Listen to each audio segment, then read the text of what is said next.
All right. We're going to try and make this work. Maybe I will take that table light. Hi, everybody. Welcome in to the Kelly Mohr Tribute Show, the Pugs and Kelly reunion. Say hi. Look who's here. It's James and Sybil. Hello. They're sitting on the skank couch. It is a dirty, gross couch. I feel like I'm going to end up leaving here with something. It's not dirty. It's sketchy. It's sketchy. It is a sketchy couch. I feel the opposite. I feel like I'm going to leave something with the couch. That particular couch there was in Emil's old bachelor apartment. Oh, you just made it worse. So it's sketchy. Yeah, there's some sketchy. There's a story there. Okay, so here's what we're doing. Welcome to the Radio Misfits Dallas. Very special show. We threw this together and we learned a lot. At least I learned a lot about doing these live shows on the fly. Multiple cameras is harder than you think. And when you say 8 o'clock, you mean 8:30. There you go. Yeah.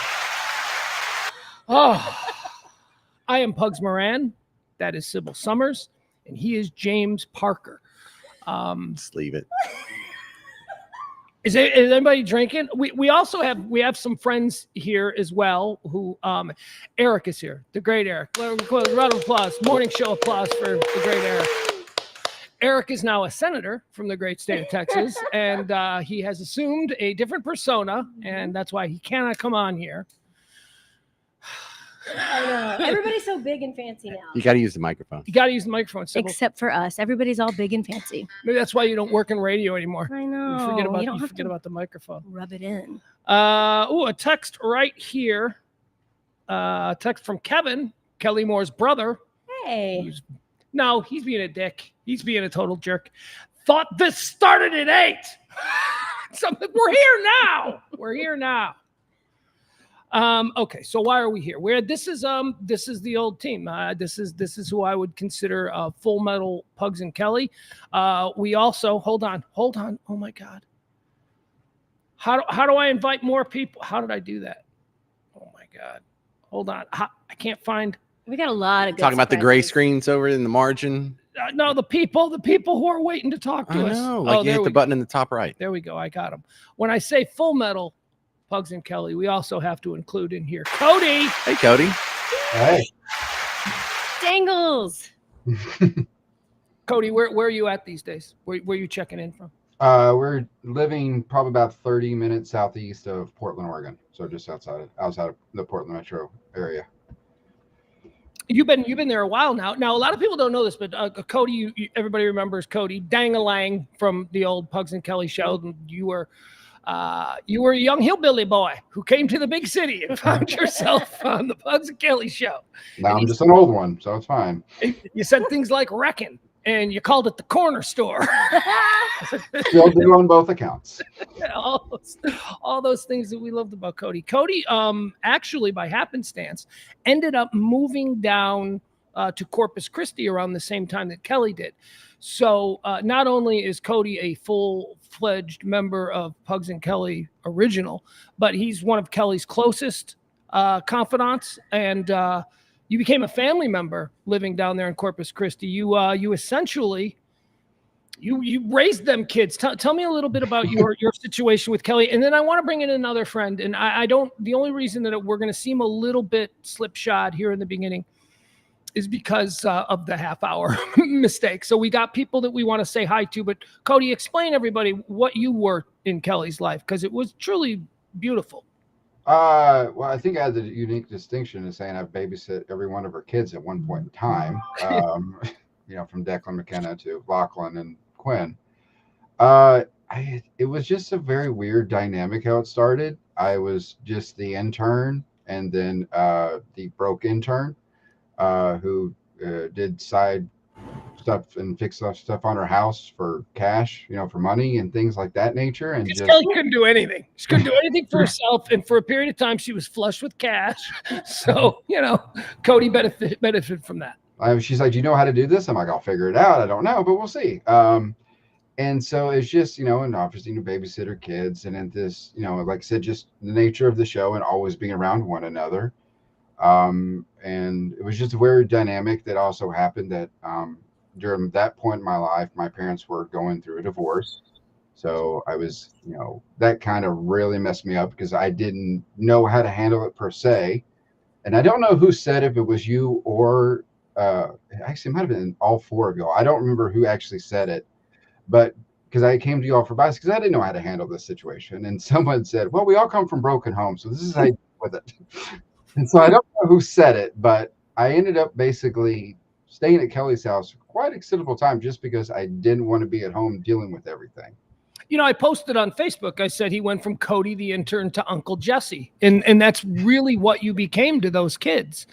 And you would be happy to know, and I don't know if you've touched base with either Deck or McKenna. Those are Kelly's two oldest kids, the ones who grew up on Dallas radio. But have you spoken to Declan? Yeah, I've spoken to it quite a bit ever since Monday. Can we both agree? Is that the most impressive young man, considering the circumstances, that you've ever seen? Oh, he is one of the most mature, and it isn't just. I had to do the math the other day when I was talking to my wife about it. She's like, "How old is Declan?" And then I was like, and I was doing the math in my head. I'm like, I don't know, and so I had to. And yeah, it's just, and it's funny because anyone's been around him, he's kind of been that way since he was a teenager. He is just not your typical teenager. He was always just very thoughtful and very logical in how he did, and just very mature for someone his age and what he did. Well, now you also have the connective tissue to understand where he got that from. That was not from Kelly. That is Shemp. He is, and for those of us who knew Shemp back when Shemp was in his prime, in his 20s, we knew what a deliberate and competent dude that was. And that is exactly who his son is. Yeah, he's like I said, just from playing football, he's teaching now. I mean, and down there in Corpus Christi. So yeah, I've spoken to him off and on ever since we've all kind of found out the news. So just in a little bit of backstory for me, he's reached out to me just a couple of random questions here and there, and I'm happy to help. Because I lost my dad last July, so I'm kind of been going through the same thing. Not same circumstances, obviously, but it's still it's just different. I don't know. He's an impressive kid. He's an incredibly impressive kid. Okay, so let me just we're gonna jump around a little bit here. Of course, we're here, and I just realized, because it sucks to say it, but we're here because Kelly Mohr has passed. Kelly Mohr died suddenly on Monday morning. She died in her sleep, peacefully, which is wonderful. We do not know what the cause of death was. I mean, look, there are leading factors. Very publicly, she talked about this with me, and I always teased her about it. She had brain surgery a couple of years ago. She always joked, did she not, guys? Did she always joke about the plate in her head? Yes. She's not technologically savvy because of a plate in her head. Right. There's something in her head, something alien, a plate or something, and it screws up it. Well, that went haywire, and she had to have some surgery a few years ago, and she came through it great. And like I said, we did our football pick show yesterday, and I admitted this on the air or while streaming. The only reason I did that show with her, and not the only reason, I love her, but one of the reasons I did that show with her was because I wanted to see if she was okay. I wanted to see if she was still quick. I wanted to see if she was. And so we all just assumed she was through that part of her life. But I believe that had something to do with what happened. I think that the brain is such a complicated thing, and she had such a serious injury. I didn't realize it was caused by an injury. I know she posted on her Instagram that she had a brain seizure. I want to say it was New Year's Eve of 2019, which was 5 years ago. Mm. And I didn't realize that it was, I heard you yesterday. Well, see, now I think it's, there's like two stories. There's a story that I originally learned on the day that it happened, which was I was first told she cracked her head on a Stairmaster, or maybe that was just me going, what was she doing? Working out, dummy, listening to the Killers while doing a Stairmaster for, but yeah, you know what? I need to revisit that story because I'm not entirely sure. Maybe it was, because now I'm hearing from people like, no, it was just a seizure. She just had a seizure and it turned into a brain bleed or something. Yeah. So, but again, waiting to hear back if that's what led to this. We should know more. I stream every day at here, like, follow, subscribe. She'd be okay with it, with me putting that out there. I'll tell you, when we find out, with, of course, the blessing of the family. Everything is going through the family. I'm acting at this point as the public family spokesperson. I always wanted to be that. Remember? Every time we'd have a story about something, I'd be like, oh, I'd love to be a professional family spokesperson. Now's your big shot. Tragedy.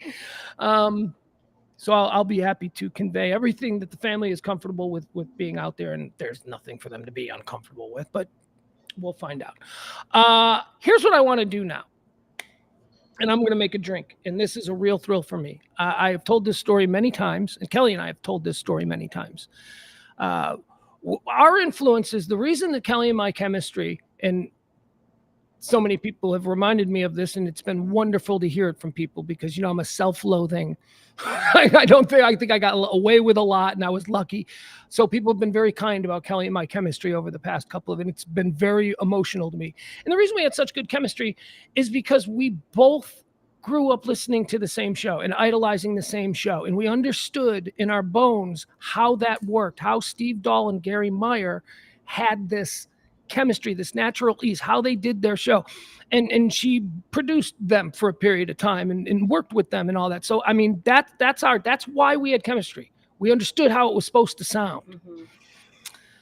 But our show was not the Steve and Gary show. What our show was, and then I've said this many times, our show was a show from Chicago called Wendy and Bill. There were two male-female shows in Chicago at the time. One was a show called Eric and Kathy, and the other was a show called Wendy and Bill. And I produced for Wendy and Bill. And Kelly and I loved this show so much. We were just enthralled by the chemistry of Wendy Snyder and Bill Leff.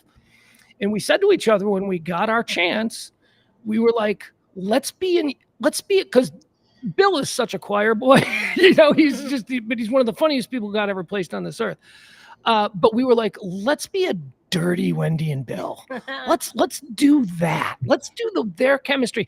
Except we flipped it. The Wendy and Bill dynamic was, the Bill is the funniest person on the planet, and Wendy's the professional broadcaster, and Wendy, rants or whatever, and then Bill just kills it with the funniest thing you ever heard. We flipped it. That's what Kelly was Bill in our relationship. Kelly was the funny one with the sniper shot at the very end. And I was more the Wendy, although I always say I could never be the broadcaster she was. So that's our influence. And I would like to bring on right now Bill Leff, who I spoke to for the first time in quite some time. And he's one of the people that Kelly and I both loved more than anyone else.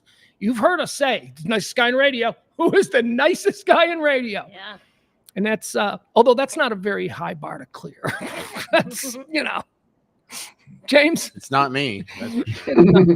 So please welcome Bill Leff to the show. Bill Leff, Chicago Radio. Pugs. That's so nice of you. Thank you. That's so nice of you. How are you, Bill? I'm like you are. It's surrealistic. Even though I know that Kelly is gone, to hear you say it again just a few short minutes ago that she has passed away, your brain just refuses to accept it, doesn't it? I haven't really, I'm still numb and, just trying to fill myself with time. Here's what I'm trying to do. I find myself on the phone just talking to people that I care about a lot, who I know are hurt by this. And it's like, the only thing that I can get out of this is maybe try and make them feel better. Yeah. It sounds like I'm an asshole. What kind of asshole would say that?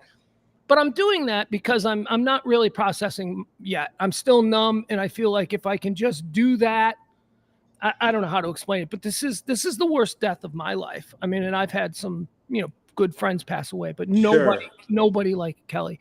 Can you tell me, Bill, by the way, for all of you Dallas folks, this guy's the greatest, just so you know. He is like one of the funniest people you will ever meet. Bill, tell me about how you first came to know Kelly. I came to know Kelly because I was doing stand-up, and at the time, my wife and I wanted to have kids, and I didn't want to be on the road while my kids were born. And Danny Bonaducci had a show in Chicago with this all-star cast. There was no weak link in Danny's chorus of players, and Kelly was one of them. Kelly was working behind the scenes as an assistant producer of the show. but Danny would bring Kelly on to do bits with Neil, who was Haji on the show, with Shemp, who you mentioned. We're going to talk to Neil in a little bit. And it's those two, Bill, I'm sorry to interrupt you. Yeah. But those two, so Bill was a host. So he was one of the stars at the station. And Sybil and James over here, you guys would know this. You guys were just under the hosts. You were known, you signed autographs, and people knew who you were, but you were just under the hosts. And there was this whole layer at the radio station of people just like you who worked for other shows. And I was sort of fatty fall down on the Kevin Matthews show. That was my act. That's a Chris Farley term. Yes, it is. Chris Farley term. So I was kind of fatty fall down on that show. And I wanted to be able to talk on the air. Yeah. I wanted to be able to but whatever. Kevin enjoyed when I did stupid stuff, and Kevin Matthews was my host. So that's what I did. And then Danny shows up, and he unleashes this team of Haji and Kelly. Yeah. And they were doing the same kind of side person stunt stuff, but they were doing smart, stupid stuff. And I'll talk to Haji. Jesus, it's 2024. That's hard to say. We'll talk to Neil about this a little bit later. Bill, but do you remember the bit where Haji went to every bar on Rush Street Live every bar, and Kelly had to trail after him and make sure he didn't die? Yes. He was trying yes. I heard that, and I remember going, oh, God, now Kevin's going to make me do something to up this. And I'm like, no. So I'm sorry. You know what's funny about her, though, Pugs, is that she always had this little layer of self-doubt. As funny as she was, she always had this self-doubt. And one time, Danny did a thing where he was talking about David Letterman's top 10 list. And he said, I always think it's funny, but I think that you guys, meaning Kelly and Neil, you guys could do a better top 10 list. So I'll just come up with a topic and you guys go in the office and develop your own top 10, which is a death knell. You're fighting with the fire there. And they did. They went in the office and they worked on it for 40 minutes and they came out and their top 10 list was hysterical. And I saw her the next day and I said, it was really, really funny. But because it was Kelly, she's like, yeah, but it could have been better, right? And I go, no, it couldn't have been better. You out top 10'd the real top 10 list. You can't do better than that. I'm thinking about that show, man. And I see we got Brian Bebo in the chat room. I see him floating around the last couple of days. And you remember Watchdog and Shen? Yeah. That was such a strong show. I don't know, Bill, you want to say some things about Kelly? I don't feel like I want to force it, but I know you loved her and I know she loved you. And I will say this. When I heard the news Monday, when Neil called me with the news, I did a thing that you see in cartoons a lot where you just stare at the phone. Like I couldn't have heard what I thought I heard. And I just stared at the phone like, that can't be right. And then I went into the next room and I was thinking about her and I was thinking during the course of our lifetimes, we're fortunate enough to run into sometimes 2 or 3 or 4, sometimes 5 or 11 or 12 or 13 people that just have everything going their way. They're smart and they're funny and they've got good looks and they believe in what they're doing and everything's working for them. And I'd put Kelly high up on that list for me of all the people I've ever met, somebody who just had everything going their way, The other thing is I thought about all these little instances where I got to work with her or near her or around her. And in every one of them, it always ends with her smiling or laughing. There's not a single one where, her face is just in a good mood. And how lucky to have that, we all have good things happen to us and we all have bad things happen. Let me cut you off there just for a second, Bill. Yeah. I've seen her be a bitch. Oh, no question. I've seen her. No, I know that. But she was truly, her soul was so, especially back in those days. When I think of the loop of the 1990s, when you guys were just starting as a show before you left for Q101. Yeah. That vibe at that station. And I think of her back then. Yeah. And I wasn't really friends with her, Bill. My crowd that I was running with was Doc and Artie and Mac. Yeah. And Kelly was, she was dating Shemp and they were on at night. So they weren't really, I didn't really know her, but I was always impressed. And I thought, man, how do I say this? Your partner, Wendy, is another good example of a woman who back in the boys club days was able to thrive by, and I don't want to get into any touchy subjects, but Kelly was never a victim of the hijinks of shock radio in the 90s. Yeah. She made it very clear in her response to those kinds of overtures and things that would happen. She made it very clear that if you do this, I'm going to humiliate you. She just had an ability. I don't know. I'm sorry, Bill. I'm getting a little choked up now. No, it's you know what? She admired your partner greatly for your partner's ability to thrive in that situation, and not just thrive as a professional button pusher who talks up Zeppelin songs, thrive as a personality of equal heft to all the other dudes there. That was one of the reasons we really appreciated you. Right. No question about it. I'll say this, Wendy and you got into this, our game was a role reversal. Wendy was a very tough human being, and I was the softer one. Wendy was a biker chick. Wendy. I know for a fact that if Wendy and I wrestled, she'd beat me in 5 seconds. There'd be no question about it. She'd have me down on the ground. Wendy is a biker chick, Harley girl who likes Uriah Heep and Molly Hatchet, and Bill has one of the world's largest toy collections. Told me everything I need to know. Yeah, like 40-year-old virgin toy collection. Yes, or like Harley collection. Yeah, I don't know if you can see behind me, but there's all kinds of. Oh yeah, he's in the toy room. Oh my god. Oh wow. Jesus. Oh my god. Oh my. Bill, save some chicks for the rest of us, Bill. All right. No, look, you should see his wife. He's really So, but I remember Bill would have Christmas parties. He used to have the most incredible Christmas parties, Bill. You and your wife to like young people like me and Kelly, and you're not that much older, you're just a couple of years older. Yeah. But you were of a different generation there at the Loop, or at least the way you were treated. We used to love your Christmas parties. They were so sophisticated, Bill. They were like living inside a Woody Allen movie. I think I met John Travolta's sister at one of your parties. Yeah, she was there. No question about it. And we would only invite the siblings of famous people. We wouldn't invite any real famous people, but always their brothers and sisters. That's what you were known for. That was your bit. It was great. Yeah. But honestly, it was such a magical time. And I always think, what's sad is the way that media has changed. No one will ever have that kind of a connection again. I always felt when I was driving into work and I'd listen to Danny's show that was I was listening to a dysfunctional family, and I was about to be a part of it, which was so surrealistic also. But I think that people who are fans of radio will never get that again, and that's horrible. Well, would you just for people who don't know, because yesterday I was talking a little bit about Kelly and the Danny Bonaducci show in those days, and I made the comment that in my opinion, Danny Bonaducci is the best celebrity interviewer that I had ever heard. Now, I don't know if you agree or disagree with that, but He's up there. My belief is that one, celebrities had an ease with him because they remember him from when they were kids. He had that, so he could have a big star, and no matter how A-list you were, you probably watched the Partridge Family when you were 10, right?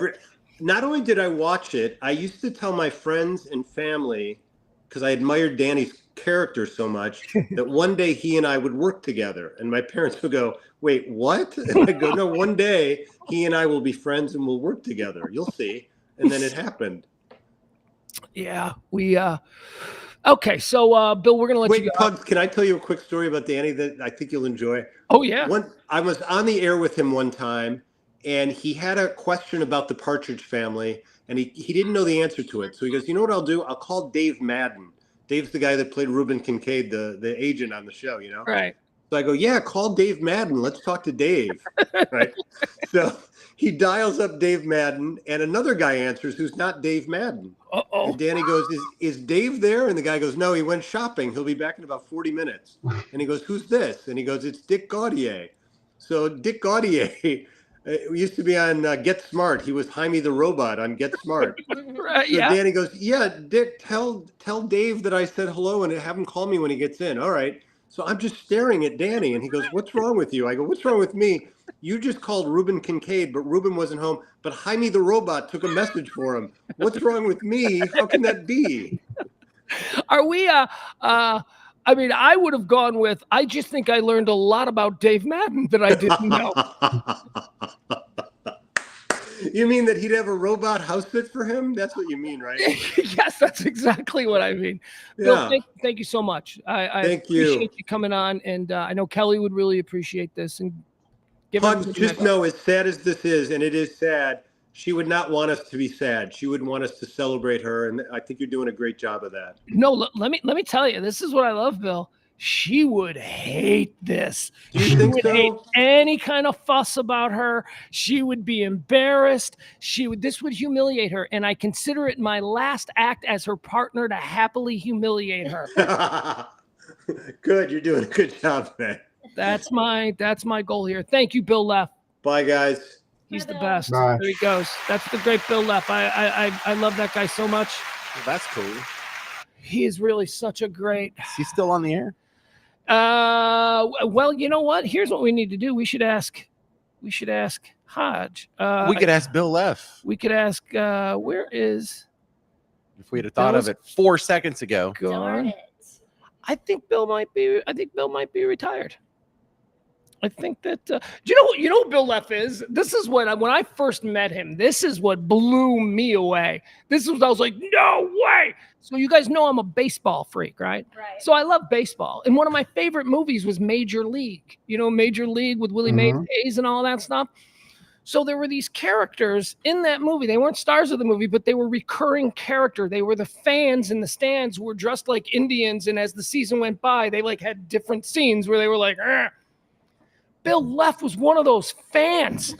And he's not only one of those fans, he's the one who has the line that I quoted forever, which is they're trying to be optimistic fans. And there's obviously a pop-up that's an out. And one of the fans goes, nah. Oh, no, it's the opposite thing. It was their pitcher was getting rocked, and the pitcher threw a ball, and the batter hit it from the other team, and it goes up, and it's obviously a home run. And one of the fans, dressed like an Indian, goes, nah, too high, as he watches it soar over his head. And Bill turns to him and goes, too high? High? Like, that's a problem for a well-hit ball? Anyway, I love that line. And that's him. That was young Bill Leff. Bill used to do a lot of movies and stuff, and he was a stand-up comedian, and then we snatched him up at the Loop, and he was like, well, I want to get married, and I'm from here, and this will be good. So we were lucky, and Chicago radio is all the better for it. Funny guy. All right. Let me see. Who else do we have here? I want to see I have to remove James. Neil. Is Neil anywhere in here? What is this? I see Who is it. this? Neil Sant. Yeah, where is he? Why He's don't I- on Me TV No, you introducing cartoons. Hold That's on. what the chat room. Is that what you're looking at right now? Yeah, Neil. Yeah, I sent him a link. I don't know. I'm looking at James's laptop. That's why I keep turning away and looking over here, because that's where you can see what people are saying and who we're talking to, like Dangalang. I can't believe Cody's here. It's crazy. And Eric's here. He's off the camera right now, but Eric's here. This is good. This is exactly what Kelly would have wanted, like a nice little reunion. I'm telling you, it's not. Well, yes. The I Here's- think fun us together, she would. Yes. Yes. Us together. Us together, she would have family, loved. Yes. Yes. The walk down memory lane with us going, oh my gosh, remember that time? That stuff. And That's- all the people in the chat. That's mainly what it was kind of nice is when I was down there in Corpus is every Sunday was just football Sunday. I'd show up about 11:30 in the morning and we would just watch football all Sunday until about halftime of the Sunday night game when I was pretty much done and just went back home. That's all we did. Kelly was just cooking all of her snacks and random stuff that we had, and just that's what we did. Just watch football on like 8 different screens because we had to have a Chicago Bears game, we had to have a Cowboys game. But what Yeah. a wild coincidence that y'all went to Corpus at about the same time. Yeah. Well, so it kind of was because I had moved away from Dallas because I was just trying to get away from Dallas, and I had found a radio gig down there. Just so happenstance, and it was kind of just I had forgotten because once everything transpired the way it did, we all kind of went our own separate ways, and And I had kind of forgotten that she had, and I knew she was with Jeff, but I forgot that he was down there. And I'm like, oh, wait a minute, that's weird. So, and it took me a couple weeks when I was there. I kept reaching out and texting her, and she just kept ignoring me. And so finally, one day I was like, you know what? I kind of remember where the house was, because I wanted to surprise her, which she would have hated, and she did. No, But Cody, why would you do that? Nobody wants surprises. well, again, I wasn't saying I was thinking smartly with my head at the time. So finally, one day, I finally kind of remembered where the house was, and I knocked on the door, and she opened, and she just like it had the face that you would expect, and so, and we connected. Hold on. Something incredibly crazy is going on right now. I've lost all the cameras.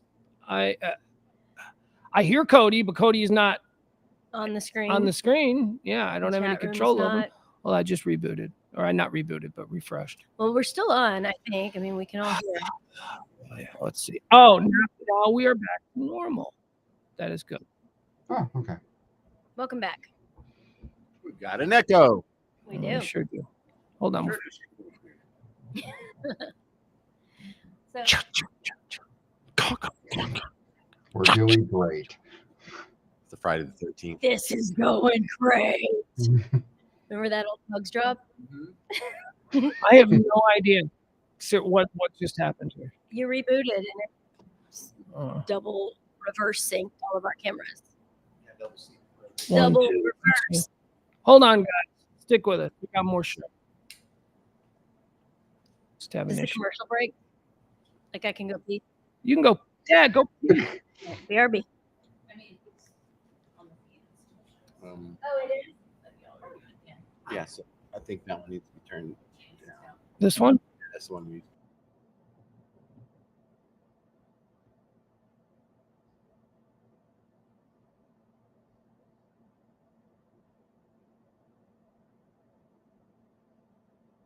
Oh, why am I full screen now?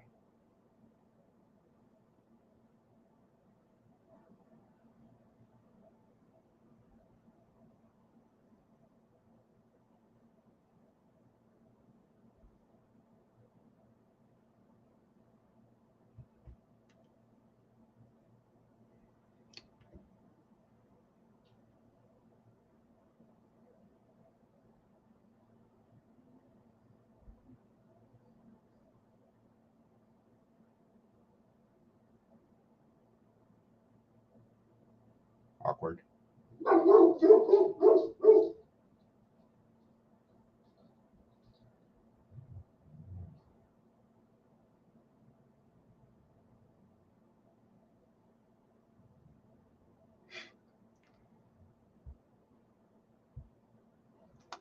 Yeah, I don't do radio. I've been out of radio the game way too long. I walked away and never looked back.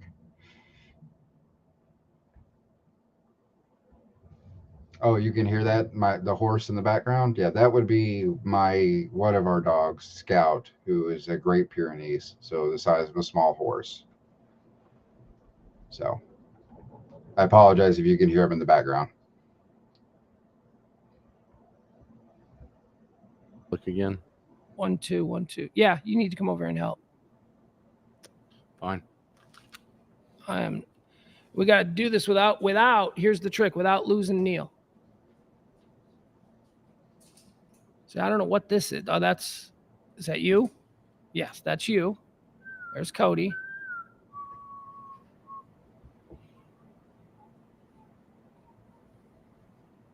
That's mine. Okay. There we go. But now we lost James's camera. All right. And then where's the sources stuff? Right here. This Oh, one? yeah, that's where. Yeah. So there's Neil. And then we need to add back our other source. Yeah. I don't know if they're married. What does mirroring it do? Get you out of trouble for copying logos. Ah, look at that. Now we're good. Now, Neil? No, not yet. We'll bring in the new ones when Kelly comes All right. back. Or Kelly. Oh my God. Excuse me. Once again, this is a Pugs and Kelly show reunion. This is what I consider the gold standard team. It's James Parker. It is Sybil Summers. It is Eric. He is here, and we love you, brother. He's just like I said. He's a United States Senator from the state of Texas, and he doesn't want his past to be a problem. That tracks so much. That tracks so Thought he was the much. plumber. Yeah. You knew that was going to work. Sybil is here. We also have some other friends here. Some other people are stopping by. Tiffany is here. I didn't want to out you or whatever. I don't know if you lied to your husband about why you're here. I don't know what's going on with you guys. We are here talking about and just reminiscing and just it's old family getting together. Sybil, James, Yes. Eric, myself, Cody here, of course, talking about Kelly Mohr, who was my partner of 20 plus years, who we all love dearly, and who, that is the thing that I really hadn't considered, because I do like to think in my head that she would hate all of this and that that's kind of fun for me, like sort of turning the knife on her. I'm going to tell everybody how great you were. And getting the last word in. Yeah. It's like in a nice way. I think it's a nice way for me to totally just jab her one last time, make her feel uncomfortable. But she really would love this. I know that she would. I know that I honestly, I don't think she'd want to be here. I think but to know that we are all together, I think that would make her incredibly happy. And I think that's really nice. The family aspect. Yeah. Can everybody hear Sybil okay? Is that Well, when she gets on the mic, you can. Okay. Yes. Really Yeah. hear it. Hey, Cody, you want to quiet them those hell beasts? If you know a way, let me know. I've been trying since we've had him. On his source, you can hit the little speaker and it'll mute him. All right, let me do this now. Let me bring in he's fine. It's not that big of a deal. Let me bring in, and I will end up screwing everything up trying to do a very simple thing. I'm an old man.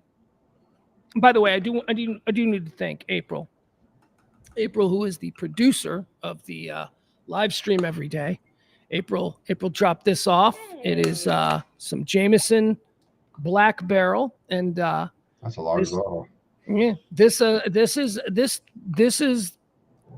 it was so appropriate because this is what Kelly and we worked for Jameson for years, and they took us on trips places, and they gave us cases of free product, and she didn't drink it, so I always got it, or you guys took it. I don't know, but which would have been fine.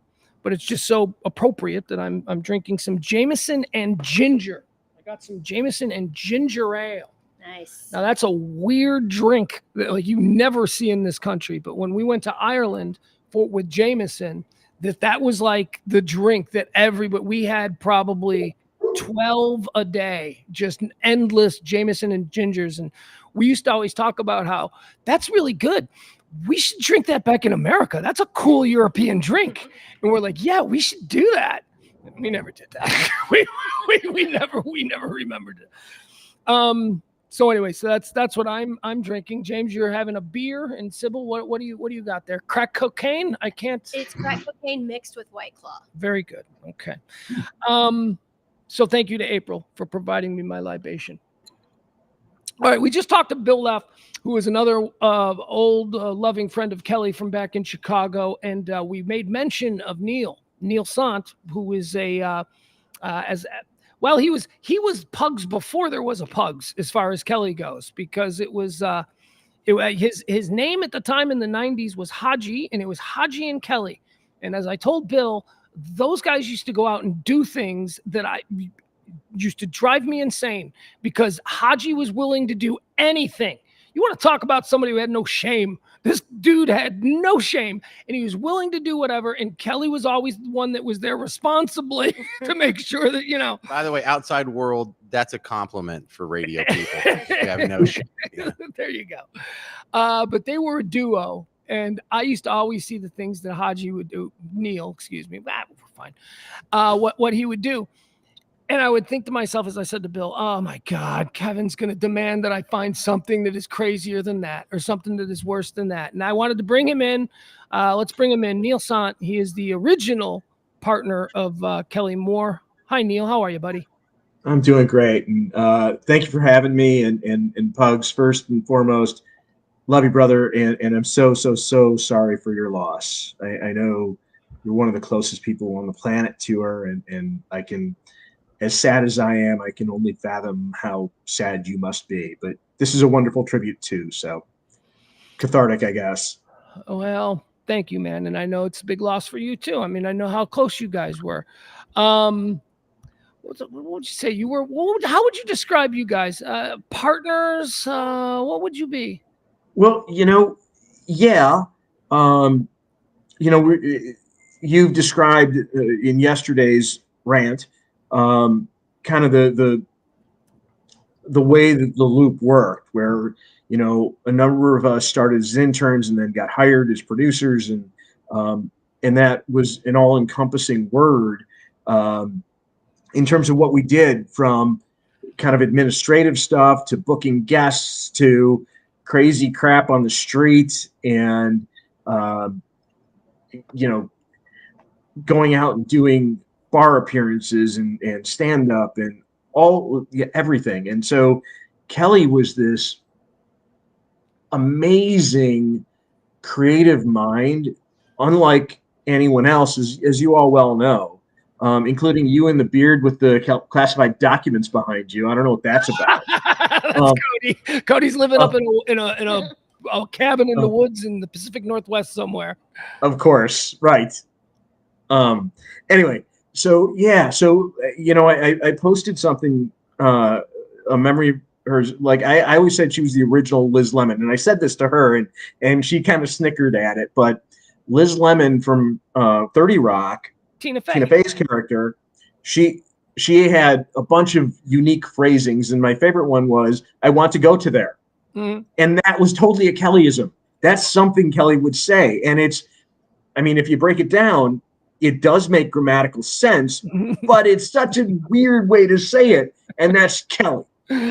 Yeah, it's just the wonder of Kelly's brain. I gave you credit yesterday for sort of opening a door in my mind on that, because I had never really put the Liz Lemon thing together. Kelly was always Elaine Bennis to me. That is, she was Elaine from Seinfeld. She wanted that lifestyle. She wanted to carry herself in that way, and she was just naturally funny. Life, the way it fell in front of her, somehow she turned it into just natural comedy. Whether it was her big, you guys remember her big giant pink overstuffed bag that she drag around? She had the Magna Carta in there. She had everything in there. And the way she would just walk into a room and throw that bag up in the chair, and it would just, things would fall out, and sex toys, literally a sex toy. Do you remember when the sex toy, and it wasn't like, I don't know, she claimed it was like, no, this is a box that I'm bringing to Bruce. And I'm like, what? Yeah, she had Aunt Kelly's pharmacy in her purse. Yes. At Oh, yeah. all times. Yeah. What do you got? What is that? A sniffle? What do you got here? I got something for sniffles. Going back to, you brought up Liz Lemon, and I'd never put that together, and I said, yes, she was very Liz Lemon too. Well, and so the purse thing, and going back to Bill Leff, you guys might, Pugs, you would know this, but Captain Caveman, the kangaroo, the cartoon character, he always had every sort of random thing to pull out of his pouch there, and that was like Kelly's purse. Kelly's and to clean up something, Bill Leff hosts a TV show in the mornings in Chicago. I think it might be somewhat syndicated. It's on the Weigel Broadcasting Network. It's on MeTV, and it's old school cartoons.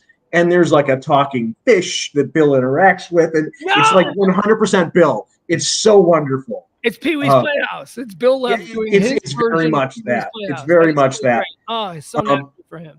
And another thing, if you've seen the 40-Year-Old Virgin, Steve Carell's character, where he's got the cases of toys, that's Bill Leff. Literally Bill Leff, because they were in Second City together. Yeah. And Bill's house, his garage, now is cases and cases of toys in their boxes. He's that guy. But Steve Carell's bit of having those toys on the wall, that's Bill Leff. That came from Bill Leff. Yeah, but Bill was getting laid, because chicks loved him. They love that stupid "aw shucks, Opie, good boy" thing. Who was really funny. Yeah. His wife is a stunner. He's doing fine. He ain't no 40-year-old virgin. Yeah, no, Terry's awesome. Yeah.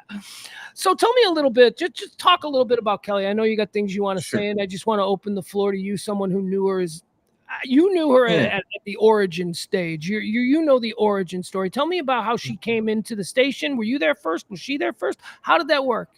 So I was there first. I was probably there, I don't know, 6-8 months, and Were the you show there was first, or was I there first? Because I'm trying to figure out the order.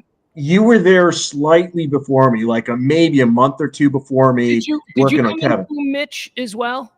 No. Wait. So maybe I was there before you, because I was there before they hired Eddie on, and like right around that same time. And so I originally got hired to produce news for Buzz as an intern. But I would get there at 8 a.m. Buzz was on the afternoon drive show. Wait. Let me get this straight. Let me get this straight, because there's a lot of people from Chicago listening to this, and this needs to be pointed out because it means something to some people. So you're telling me that your first job in radio was to do Buzz's news on the Brandmeier morning show? Afternoon show, but yes. Oh my God. Jeez. That's just like walking into. All right, Neil, go ahead. And Buzz is such a character. He's a true, like what you heard on the air, for those of you who heard him, that's who he was. And I tell the story in the Loop book that Rick Kemper wrote. Are we cool with swearing here? I assume we are. Oh yeah, of course. Okay. So there's one day, Shemp and I are in the producer's booth, and we're doing 7 to midnight. It's probably close to midnight. Buzz is in his studio recording his blues show. He comes walking down the hall by the producer's booth for the FM studio, and he just starts swearing, "Fuck! What the fuck is going to go wrong next? What the fuck?" I come out of the producer's booth because it's super loud. I'm like, "Buzz, what's wrong? What can I do?" He goes, "My fucking shoe's untied. What the fuck is going to go wrong next?" Buzz. Yeah, that's Buzz Kilman.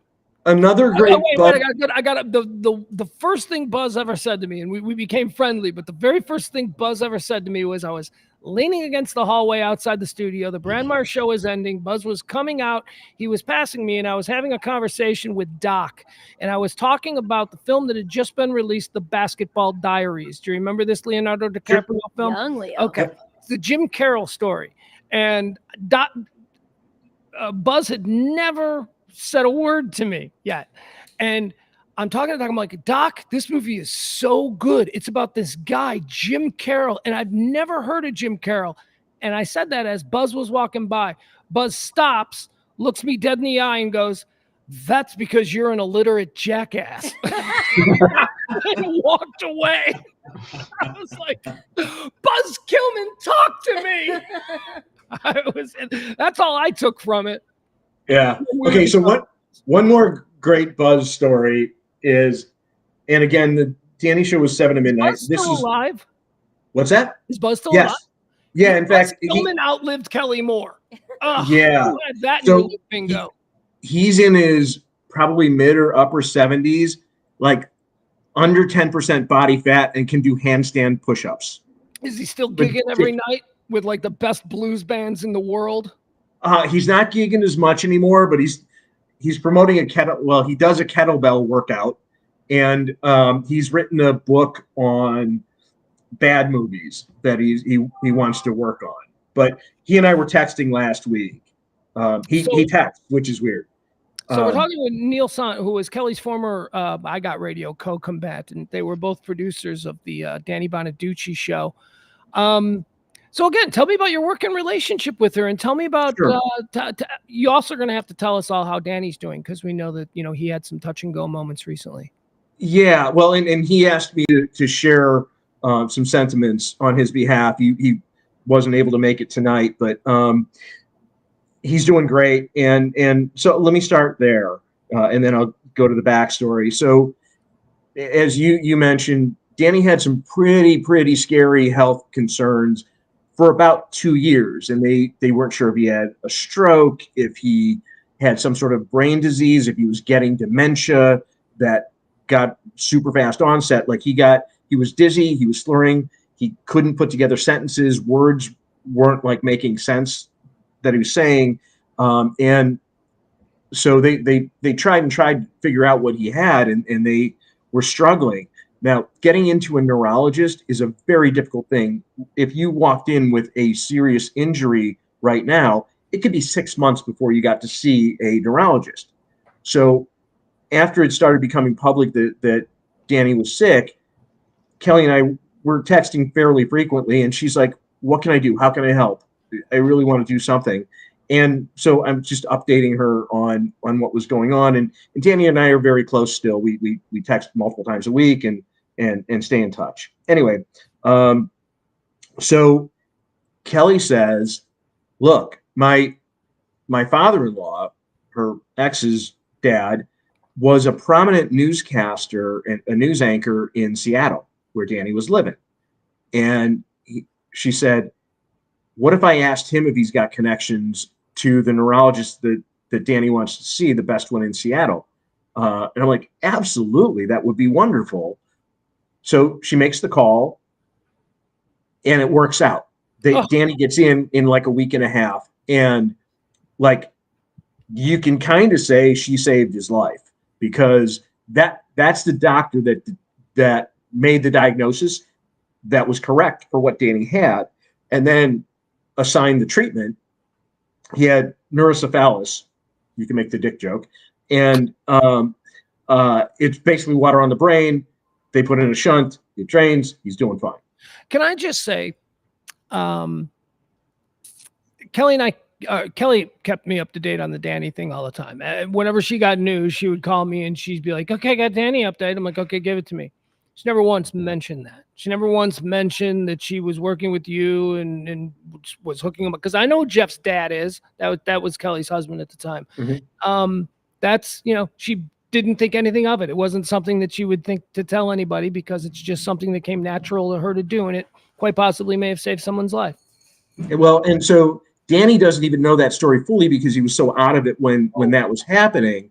But Danny's wife, Amy, knows that story because Kelly, I, and Amy were all coordinating all of that.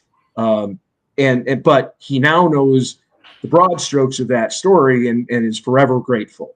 And so he really wanted me to share that sentiment with all of you and Pugs, just to what you were just saying. Nobody knows that story. Like, that's not something that she would broadcast or say. That's the kind of stuff she did in the background all the time for people. It's like, how can I help? What do you need? What can I do?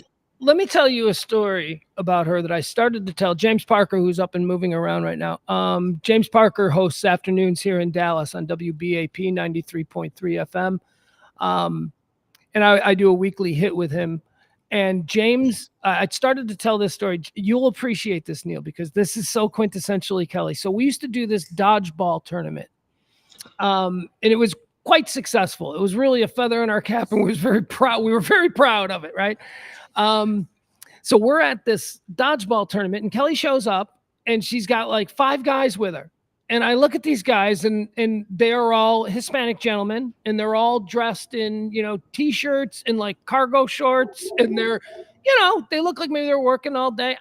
Okay. They didn't look like people that you would be normally hanging around with. They didn't. Okay. So I say, "Kelly, who's this?" And she goes, "These are my friends. They're a team. They're going to play dodgeball." And I'm like, "Okay." And they're like, can you sign them up?" And I'm like, "No, but Sybil can." And I probably sent them over to you, but you didn't know the backstory. And so I start talking to him. Kelly goes, "Oh, hold on, I'll be right back." And she leaves me with them. And I'm standing here and I'm like, "Oh, so are you guys listeners?" And they're like, "No." And I go, wait. So how are you playing this? And the guy goes, "Miss Kelly thought she brought us here." I go, what? And I know I'm appropriating, but you're Mexican, Sybil, Yeah, so they it's were okay. probably doing some work at her house. They were her landscapers. They were the guys who leaf blow her yard. And I said to him, I go, "Oh my God, well, how are you guys here?" And the guy goes, "Well, we were eating breakfast." And I go, "Wait, what? You're eating breakfast with Kelly?" Every day that they would come, she would make them breakfast. Oh. She would make the landscapers breakfast, and they're like in her living room and stuff, which is a wonderful thing. But all I'm saying is, most people who have landscapers or whatever, we wave to them, and maybe we give them a Christmas bonus or whatever it is here. We don't make them breakfast and then go want to hang out at my dodgeball party and then bring them. Like, that was Kelly. That was quintessentially her. I gotta say, I'm so jealous, and I'd stream your show back then from up here in Chicago, and God, how I longed to be part of the dodgeball thing. It just seemed like what a rock star idea, what a brilliant idea. Kelly's brainchild. Well, Another great one, and so yesterday, Pugs, you talked about how you guys built your show on Kelly saying, "Let's do everything. Let's go drink with the audience. Let's go hang with them and be a part of that." And that's how we built Danny's show. And it started even before Kelly got there. But Danny and I had the idea that let's do literally what Danny said to me. Pugs, you may have been there at some point. His apartment on Polk Street, on Printers Row in Chicago. But we're up on after a bar appearance. We're up on top, swigging tequila.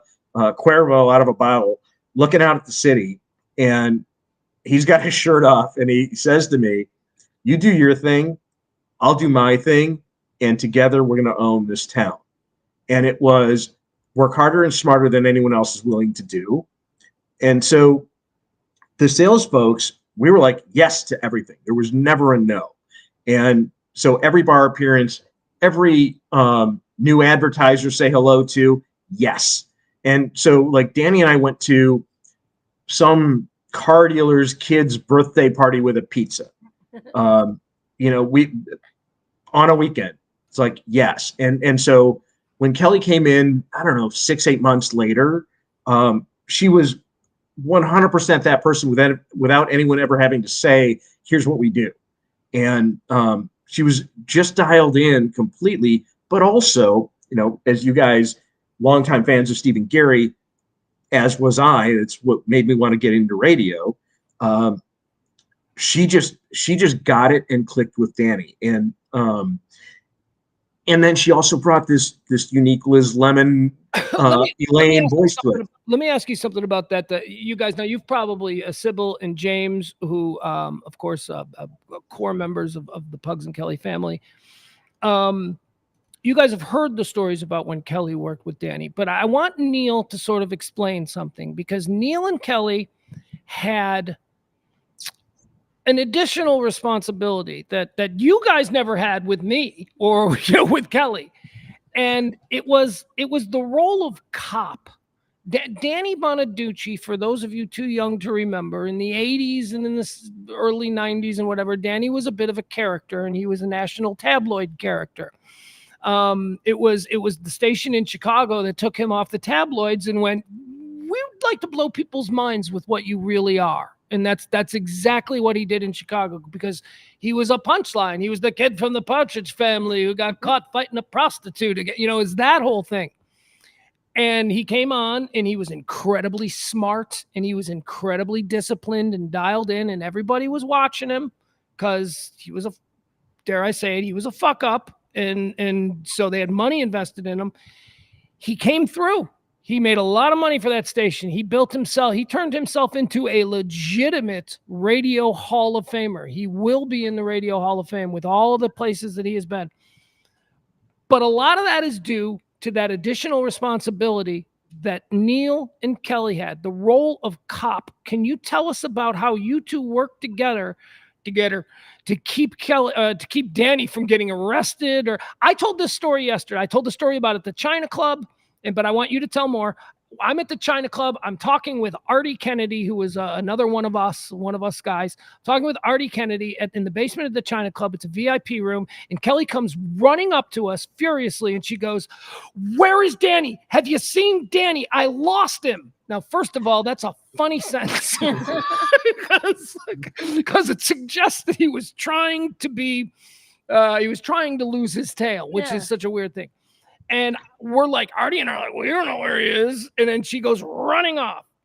Moments later, Danny emerges from behind this black curtain with like two chicks, two girls, and I don't know what they were doing. But he just walked past us, and me and Artie Kennedy looks at me and he goes, "Found Danny." like that. Perfect, so Artie. Tell me about that role that you and Kelly had and some of the stories about chasing him and whatever. Sure. So, was he doing drugs? Was he doing drugs? No. Because that's what your No. job was, to stop him.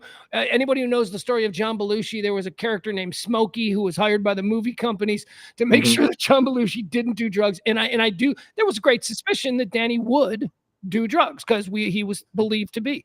So that's sort of what we thought your job was, to knock the Coke spoon out of his hand or whatever. But go ahead, continue. We were Danny Smokey, and Smokey actually came from Joe Walsh to Belushi. Yeah. Yes. So Danny's line was, "It's my job to fuck everything up, and it's your job to stop me from doing it." and so, with Danny, it was the flair for the dramatic. I don't know if you people have met anybody like that. I'm pointing at you. But Danny, while he is always going to be an addictive personality, we called him the whiz boy. Like when he was about to have his first daughter, Isabella, he would knit. He just started nesting, and so he would knit, and then he'd buy like $1,000 worth of knitting equipment, and then get bored with it in a week, and he knitted like a condom or something. I don't know. Yeah. Not very safe. Don't use knitted condoms. No. But then he got into magic, and he'd be the whiz boy about magic and buy $1,000 of magic shit and do magic tricks with you all day, and then he'd go by the wayside. Same thing with drugs. He would get addicted. Like he told the story. He's told it publicly. The first time he tried crack, he's like, "I'm stronger than any drug. I don't have to do it.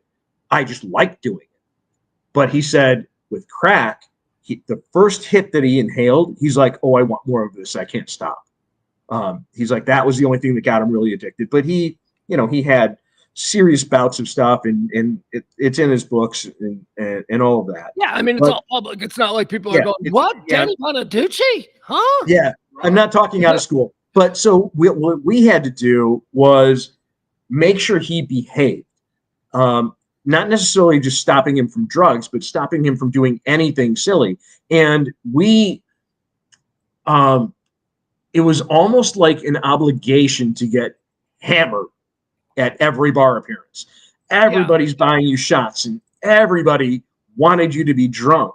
And it was fun and all, but there was, like, for us behind the scenes, while we were getting drunk, we still had to be the adult in the room and make sure shit got done, the broadcast got done, everything got wrapped up and put away. And so Danny didn't have any of that responsibility. So it was either Kelly or I who had to corral him and make sure his super fun side was also not exceeding boundaries. Like there was one time, Danny and I were at the Mondrian in LA, and I think he was filming Married with Children or Leno or something. And next to the Viper Room, the House of Blues on Wilshire was getting, maybe Sunset, it was getting built next door. He bought a bag of oranges, and we're on the balcony of his hotel room throwing oranges at the House of Blues under construction. And I'm like, wait a minute, this is probably not something I should be endorsing here. But there was nonsense. I mean, that's a benign story, but the drugs thing, like, we got thrown off of an airplane. Here's a story. The first trip, without his former wife Gretchen, she lets me go be the chaperone. We're going to LA for, again, one of those types of things. And we had to connect out of St. Louis. The station had paid for first class for Danny, coach for me. So we get to St. Louis, and Danny goes up to the desk, always polite. Like, he is always the most gracious guy to anyone helping him in any way, any server. He learned that lesson long ago. The slightest bit of being a dick, and you're labeled a dick forever. And so he asked this woman, I'm standing next to her, is there any way my friend can get upgraded to sit by me? And she just looks at him with a scowl and goes, I know who you are. No. So he then says to her, you might have been attractive when you were young. Very mean. Whoa. Yeah, very, very harsh. He gone. Yep. So we get on the plane, we board, and he comes back and sits in coach next to me. What happened to first class? Well, he decided, well, I'm sitting with my friend. It's also telling about who he is. Anyway, so nothing happens for a minute, and then marshals and the captain of the airplane come back to us, and they go, "You guys need to get off the plane. The captain refuses to fly with you on board." So we get off the plane. Yeah, that means it's over. And nowadays you're on the list. Yeah, well, this is pre, this is like 94. Hey, maybe 90. It's probably 93, and so we're sitting in the St. Louis airport drinking tequila and waiting for the next flight. Gretchen, his ex-wife, is just like, "What the fuck did I do, letting you in charge?" But those are just like versions of stories that Kelly had to endure as well. Of like, she's got a lot of stories. Neil, I feel, look, at some point, we've got to turn this into the Sybil and James show here. Do you guys have any questions about what Kelly was like when she did your job? Or, I mean, Neil would be the guy that would be able to answer that, or anything about her origin story. I mean, I know Kelly has always been like so ballsy and completely fearless and 100% like doesn't take crap from any of the guys. And I've always loved that about her. And I think you kind of touched on it, Neil, when you were saying that she doesn't necessarily, she wasn't, like intimidated by working with all the guys. So was she always like that even back in the day? Yeah. So she, like, I would say she didn't even have that consideration set. It didn't occur to her to be intimidated by anyone. It wasn't like, oh, she's a little wallflower or anything. She knew who she was. Yes. And while I don't think she would have ever acknowledged that she had a special, unique way of looking at the world, she did appreciate it privately when people acknowledged it to her. People that, like Pugs, that could say stuff to her intimately that, she would appreciate. Like the Liz Lemon thing. She would privately appreciate that. She would love that, but yeah. So no, she had hold on, wait a second. I don't know if you heard this yesterday, but we had, I think it was Bebo, your former co-combatant there. I think it was him who floated this, and I'm sorry, I'm going with this now. He floated this idea yesterday, and I was like, wow, that's possible. So Tina Fey was at Second City at the time when Kelly and you and, we were the hottest radio station in town, and we were doing a lot of stuff with Second City people. I mean, hell, we gave Bill Leff a show. So, I mean, we were very entrenched with that organization. And there was Doc, the late, great Doc Simpson, and myself were sent down to the Old Town Ale House to hang out. Kevin's like, go hang out there. That's where the talent is. And let's see if we can get some characters who want to call in. And that's where Doc and me met Tina Fey and Amy Poehler. They were both waitresses there at the time. And this was when Kevin was looking for voices, and so we know they were there. And I know for a fact that they were familiar with at least the Kevin Matthews show. Amy Poehler was a big fan. She's like, oh, he's so funny. So that was kind of cool, I thought. Although at the time, actually, no, I didn't think anything, because it was just a waitress at the Old Town Ale House. It wasn't Amy Poehler yet, So anyway, they were there at the time, and Bebo suggested, he's like, it's very possible that Tina Fey heard Kelly and her character on the Danny Bonaducci show and then adopted that character or that type of way. So I am going with that, regardless of the fact that it's probably a complete load of shit. I am just going to go with it because I choose to think, because when you said she is Liz Lemon from 30 Rock, the Tina Fey character, I started to think of it, and I'm like, my God. And you're absolutely right with the "we should go to" there. That is so Kelly. That is how she spoke. Mm-hmm. So, and I don't think Amy Poehler spent as much time in Chicago as Tina did, but Tina did. She worked at the McGraw YMCA, which is a legendary YMCA up in Evanston, near where Bill lives, near Northwestern, for you non-Chicagoites. And so through that and the early days of trying to tour with Second City, all of that stuff, she would have been exposed Neil, to the Neil, loop. I need to stop you right now because I Sure. just realized something, and I do this all the time. It wasn't Amy Poehler. It was Rachel Dratch. It was Okay. Rachel Dratch. Yeah, because not I was Amy. thinking I'm Poehler, like, Poehler did the Groundlings. I'm pretty sure she did the Groundlings in Yeah. like San Fran or in the California area. But before Tina Fey and Amy Poehler became an inseparable twosome, it was Tina Fey and Rachel Dratch. They had the Fey and Yeah. Dratch show on Broadway, which got them both Yeah. Saturday Night Live. Yeah. So yeah, but Tina spent a good amount of time in Chicago during that era. So it's quite possible that it's very likely that she heard the station and Kelly. I had no doubt that she was familiar with this. Yeah, no doubt that the Alright. people at Second City were familiar with the station. Yeah, James Parker. Okay, so You with your hand up. Yes. So I have a question for the Chicago contingent Yeah. because y'all know the backstory. So when I show up, I get my first job at 105.3 on the Pugs and Kelly show. I'm working with Pugs and Kelly, who are from Chicago. Our general manager, Reed Reeker's from Chicago. No, he's from Louisiana, but he was there with it. He was running station. Fair point. He came, his last stop was Chicago. And then there's this guy at the station that's just across the glass that is playing pop music.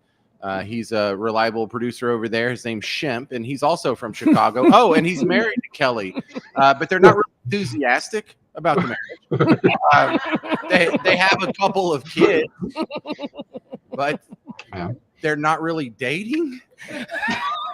How did you end up here too? And I like you, and you're good at your job. And this whole crew with this whole backstory came, and I felt like I just walked into the middle of a movie, and no one wants to tell me. It was. What the Yeah, hell? Neil, you'll appreciate this. We did when we first came to Dallas. We did feel like we were fish out of water, but now in retrospect, I mean, we really did have a wave of loop people. We had Reed Reeker, who was running, Kevin and Johnny and Steve at CKG.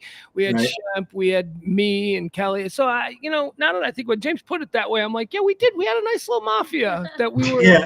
Although James, I think that movie would have been filmed in the South rather than Chicago. The way it was kind of incestuous there. Right. But God's fault for making my cousin so hot. Yeah. But it was really weird because I didn't know the backstory, and it seemed too awkward to ask. That's funny the way you put that, James. The way you put it, like they were married, but not really, or Not enthusiastic about it. Yeah. not enthusiastic about it. it's very clever. She seemed to be dating a football player and still married to the guy who worked next door, who was very odd. And they all seemed to be friendly. I could see how that would be very confusing to a young intern like James Parker. So, giving you a little more color to that, Shemp was Danny's original producer. Like, what ultimately, Pugs, as you mentioned, Mitch. When Mitch came to the Loop, he demanded the title executive producer, which nobody had. That wasn't a thing in radio then. He's such a baller. I know. We all know Mitch Rosen in this room, so that's just such a baller move. He's like, yeah, I'm coming in as a producer, but you're going to give me the title of executive producer just so that all the other shit producers know that you like me more. And now he's one of the most powerful people in American sports media. Yeah, and a great guy. My best friend. Yeah. So anyway, so Shemp really, traded off of that. He was for Danny's show the executive producer, and the rest of us were below him in terms of the org chart of the show. But Shemp brought me in, and I would get to the station. As said earlier, my role initially was to produce news for Buzz, but I'd get there at 8 in the morning. I'd stay until 2 in the morning. I would work for anyone that would let me. Pugs kind of described this yesterday. And Danny and I just clicked like right away. And he hired me and started paying me within a month. And it's a fun story too, but I tell you that some other time. But then Kelly came along, and Shemp was a great producer, but he didn't click with Danny. He wasn't. Let me ask you this, because you were there. And this is something that all the rest of us, the Arties and the Macs and the Docs and the Pugs, and we weren't, you and Watchdog, you had the inside scoop. how the hell did Shemp get Kelly? how did that happen? Yeah, that's the basis of my question. Really. Honestly, I don't know. I None mean, of us knew. Danny was confounded as well. We don't know. Here's why I can tell you now. I didn't understand at the time, but I can tell you now because Shemp is exactly what Kelly found attractive. Competent, smart, serious, a little awkward, comically awkward at times. That was her thing. Now she seemed to date a string of professional athletes that sort of contradict that. Also her thing. Right. Also her thing. Yeah. Young boy toy athletes. She loved that as well. But no, she liked, and I love Shemp. Shemp is, and look, hey, so happy they hooked up. Those children are just amazing human beings. So, but yeah, that's what she loved. She loved that. She liked the little awkward nerdiness. She wanted to be the pushy one, like, you look stupid today. Let me dress you. And she wanted somebody that would be like, oh, I don't care. I've got 200 IQ. And if she wants to make me look cute, great. Yeah. Well, I mean, just to be candid about it and certainly full respect for Shemp, he, like I said, he and Danny didn't click as guys. And there were a number of times where Danny wanted to let Shemp go. And wanted me to take his role, and I said no. Shemp is a way better producer than I am at what he does. I'm way better at what I do than Shemp could be, but we need Shemp. Shemp is the best producer for you, for the show. Now I would get to Danny's show at 3 p.m. for a 7 to midnight show, and we would just fuck around. We'd see who could do more push-ups, and then we'd like write bits, and then we'd go like when it was illegal. We'd canoe on the Chicago River and then get arrested for canoeing on the Chicago River. And, so we would do random shit that then made it onto the air.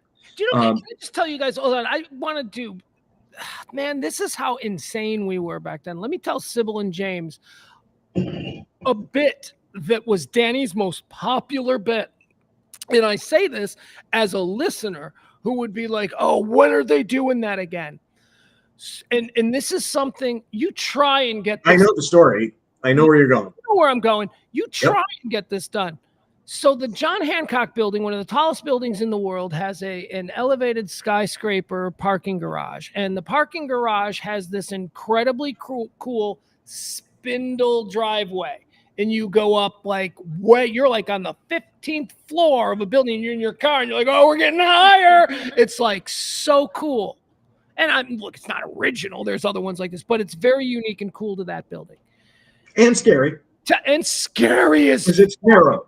Let me tell you something. As an intern working in the Hancock for the first week, I went down that spindle at like 4 miles an hour. After 6 years, I'm doing like 30. I'm just like, so tell people what bit you guys did on the air like every night. Well, it wasn't that frequent because it was special and it was dangerous as could be. It was dangerous. So, Danny, it was what amounted to carpool karaoke. It was karaoke. Mm-hmm. And Danny had this like late 80s Camaro piece of shit. And he would we did this when we weren't on the air either, but we'd come out of there and he would just gun it and he'd put it into. He would practice off the air. It wasn't practice. It wasn't practice to him. It was seeing how much he could scare me. But so he would basically do a Tokyo drift all the way down those 15 floors in that spiral. So it would be a slide the whole time. And he knew one of these days I'm hitting the wall, but fuck it. I'm doing it until then. It's a shitty 1980 Camaro. I don't know. He doesn't care. But, at the time, he wasn't making real money. So, when you said he started making real money later, but they didn't gamble a whole lot on him. Mm-hmm. They gambled just a little bit going, hey, don't fuck up, and then we'll pay you. But he was just like, that was his personality. So we'd just be going home after a show, and he'd be like, all right, slap it down into first, floor it, start sliding, and we'd be just screaming the tires all the way down.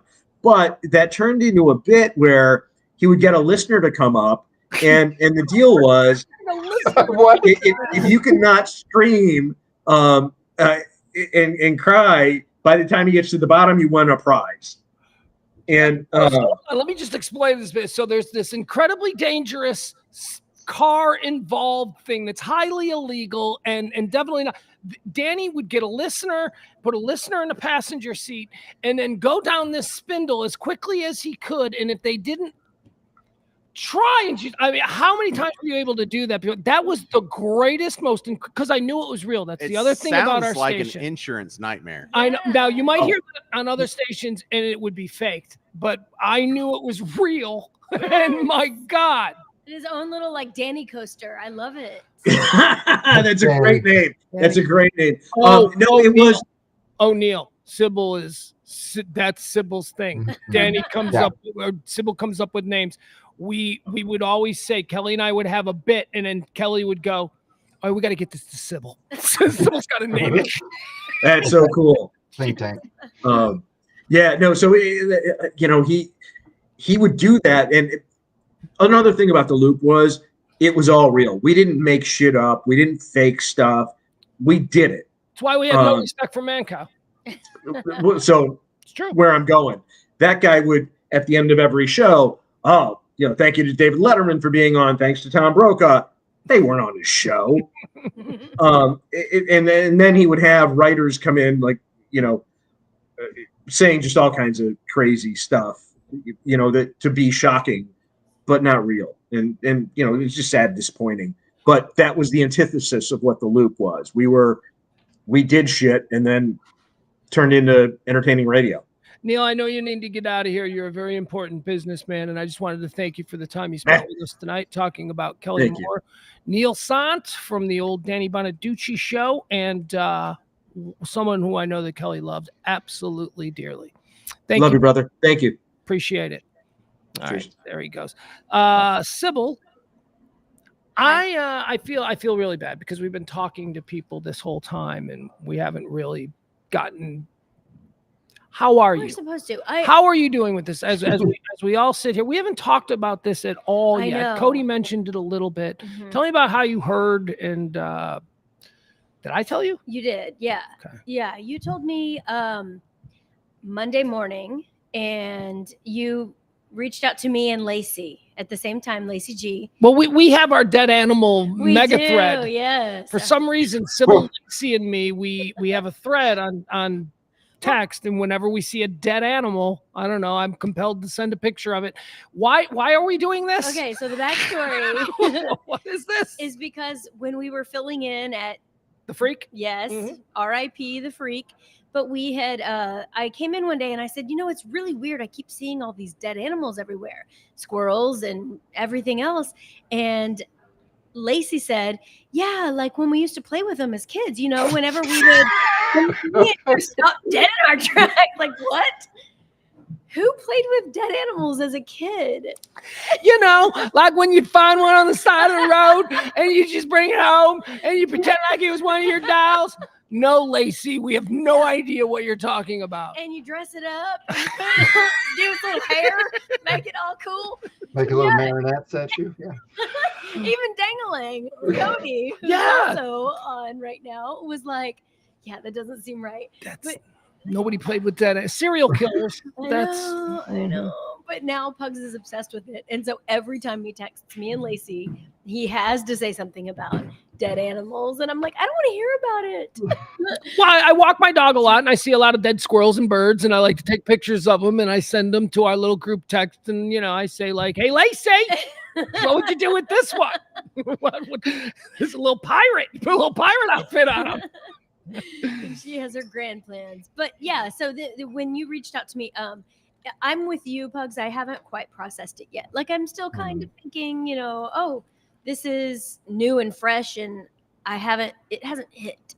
But I know that a lot of people have reached out, and a lot of people are still learning about it, and everybody has questions. And I'm like, I don't know. We're still waiting to hear. You're my go-to. And so I don't know anything unless you say it. And so yeah, what we know is that she didn't wake up on Monday, Yes. and there is going to be a medical examiner's report. We're waiting on that. We expect that tomorrow, possibly, and then we'll find out if it is what I believe it to be, related to her brain injury from about 5 years ago, or if I don't know what it could be, cardiac. It could be, but here's the thing, and you guys can attest to this. She was a physical specimen. She was so healthy. Yeah. Always working out. And that's one of the things I told Grandpa Boyfriend. I was That's Sybil has a boyfriend Wait. who is a Yeah, grandpa. bury the lead here. Yes, Sybil is dating a man who also happens to be a grandfather, which Yes. is just shocking to all of us. But I mean, he's a little older than Kelly was. He's 57, and so I was like, she's really healthy, and it's unusual because nobody knows exactly what happened, and she did CrossFit and everything else, and so I know that when you said we're waiting for the results, I'm like, that, that's all we can hope for right now, because I want to yeah, well, we'll find out. Yeah. I can't see right here. Eric is here, and I just he's for he's here in spirit because he's one of us and all that stuff. And I haven't had a chance to even address you since you accosted me on the street. Turns out Eric and I live Turn that back on you. the light. Yeah, I hate that. It's I know, terrible. but I you're can't see totally him. blacked out without it. It turns out Eric lives like next door, like seriously, Like behind you on the next block, right? Literally right behind me on the next. Oh, that's fantastic. Yeah, I know. It's so nice. And I'm walking the hellhound, who everybody knows, CeeLo, the attack hellhound, who is the worst dog. James, how many times has she bitten and attacked you? Just twice. Twice. How many times you met her, James? Oh, 3 times? Yeah. 2 out of 3. The comedy would have been 2 for you to say 2. that would have gotten Just you there. twice. Yeah, that. So I'm walking the dog the other day, and my God, I just feel like absolute garbage, looking terrible. And this car pulls up, and you hear, your car goes past you, and then you hear it in reverse going, and I'm like, fuck, what is this? Because sometimes I don't pick up after my dog, okay? Oh, that's on you. No, if it's tall grass, I don't pick up after the dog. If it's wet, you cannot pick up after the dog. If it's wet, but other than that, no. You got a nice lawn, I'll pick up after my dog. But if you've got like it's Tennessee sawgrass and it's super high, I'm not going in there. I don't know what's in there. Anyway, that's not the point. So I'm thinking, oh man, this is somebody who saw me like a week ago not pick up after my dog, and now he's gonna confront me. Yeah, because they recognize the dog. Yeah. So I'm like, what the fuck is this? And this dude like rolls the window down, and I'm like, here we go. I'm like, I'm gonna get into a fight here in University Park, like the trash that I am. And I believe this person leaned over and he said, "Do you know where dog is?" Wait, what was it? What? Yeah. Do you know where dogs are? And I'm like, I don't have my glasses on. And then the dog is going, and the dog is trying to get up into this car because it wants to kill something. And I'm like, what? And he goes, do you know dogs are? And I'm like, what? What is this? What's going on here? And then I look and he smiles and laughs. And I go, oh, fuck. As soon as he laughed, you knew who it was, right? As soon as he smiled and he laughed, doesn't matter how bad my eyes are. I was like, oh my goodness. So it was really nice to see him. And I just wanted to thank you for coming here. You're hanging out with us. You can't hear half the conversations, but we love you. And Kelly loved you dearly. The first person I talked to after I ran into you like that was her. And she's like, oh my God, I would love to see him. So I just wanted you to know that, and that was very recent, and so that was very nice to see. So I imagine that if you're a whore that works in a whorehouse, and you and all the other whores commiserate, and you're all friends, and you all have your little, social group going. But one of the whores breaks off and actually goes to college, and then actually like marries and has a decent life and gets a house in the suburbs. they don't necessarily want to go back and talk to the old horse. Okay. And I think that's us. Yeah. Right? That is And a very good example. And we don't want to drag him. Right. Like, no one's pressuring No, him to be on we're camera. proud of him. Stay out of the horror village. You made it out, Oh, bro. my God. Let's not drag you back in, right? I know Eric married up, and now, yeah, you're right. We're all just down here. Real job and Yeah. education. And We're his dirty past. We're still like happy. disposable income. Yes. Your stock options. And It goes on vacations. It's amazing. No, don't get on camera. Don't ruin that crap. But Jesus Christ. it's funny that you say that, Pugs, because a couple of years ago I was in the Dallas area just visiting because my mom and sister still live there, so we go and visit quite often. And I don't know how we met up or we started texting, but I actually went over to Eric's house and we had dinner. And after that, we got to meet the family, which is very weird. But like I said, and then I think the first person I texted was Kelly as well. Just I was like, guess where I'm at? And she's like, I'm not gonna guess, like where. And I just showed a picture and she was just ecstatic and everything else and had all these questions. And so I bet she loved it though, that everybody. oh, she did. It was united. yeah.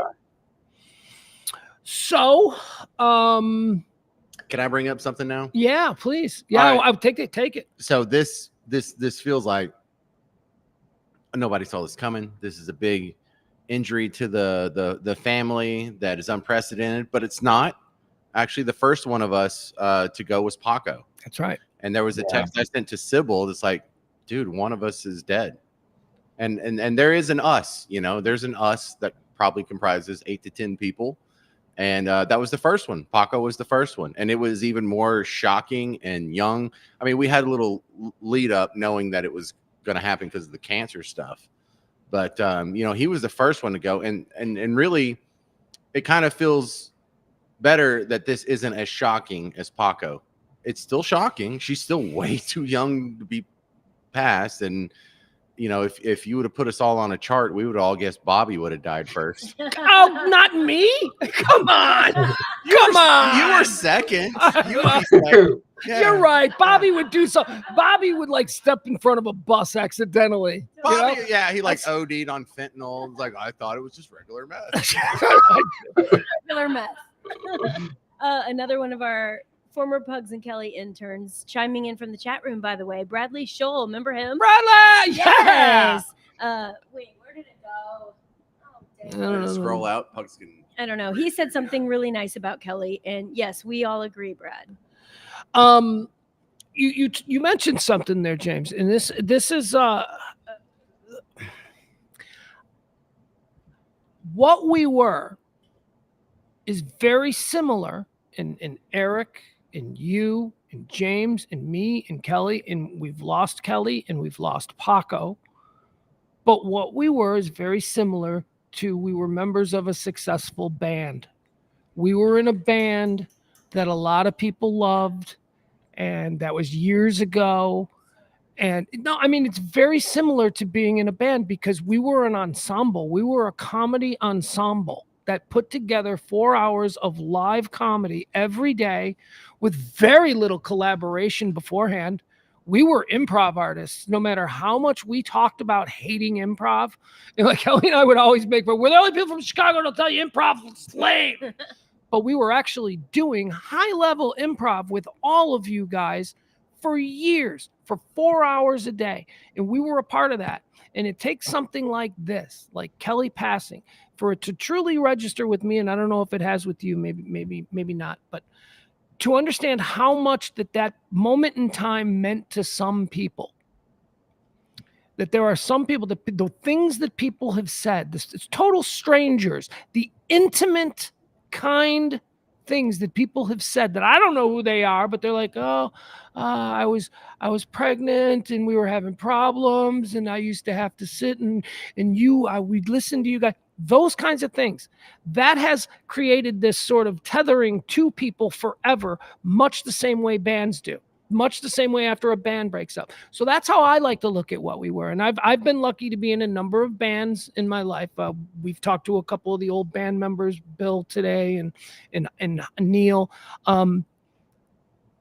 But I can tell you, and I'm speaking for Kelly, this was her favorite band. This was, no matter how much fun she had with Danny Bonaducci, no matter how much fun she had after that with Steve Dahl, this was her band. She was the mama hen. And I just keep going back to the idea that she would be so happy, like, just to see us all being together again.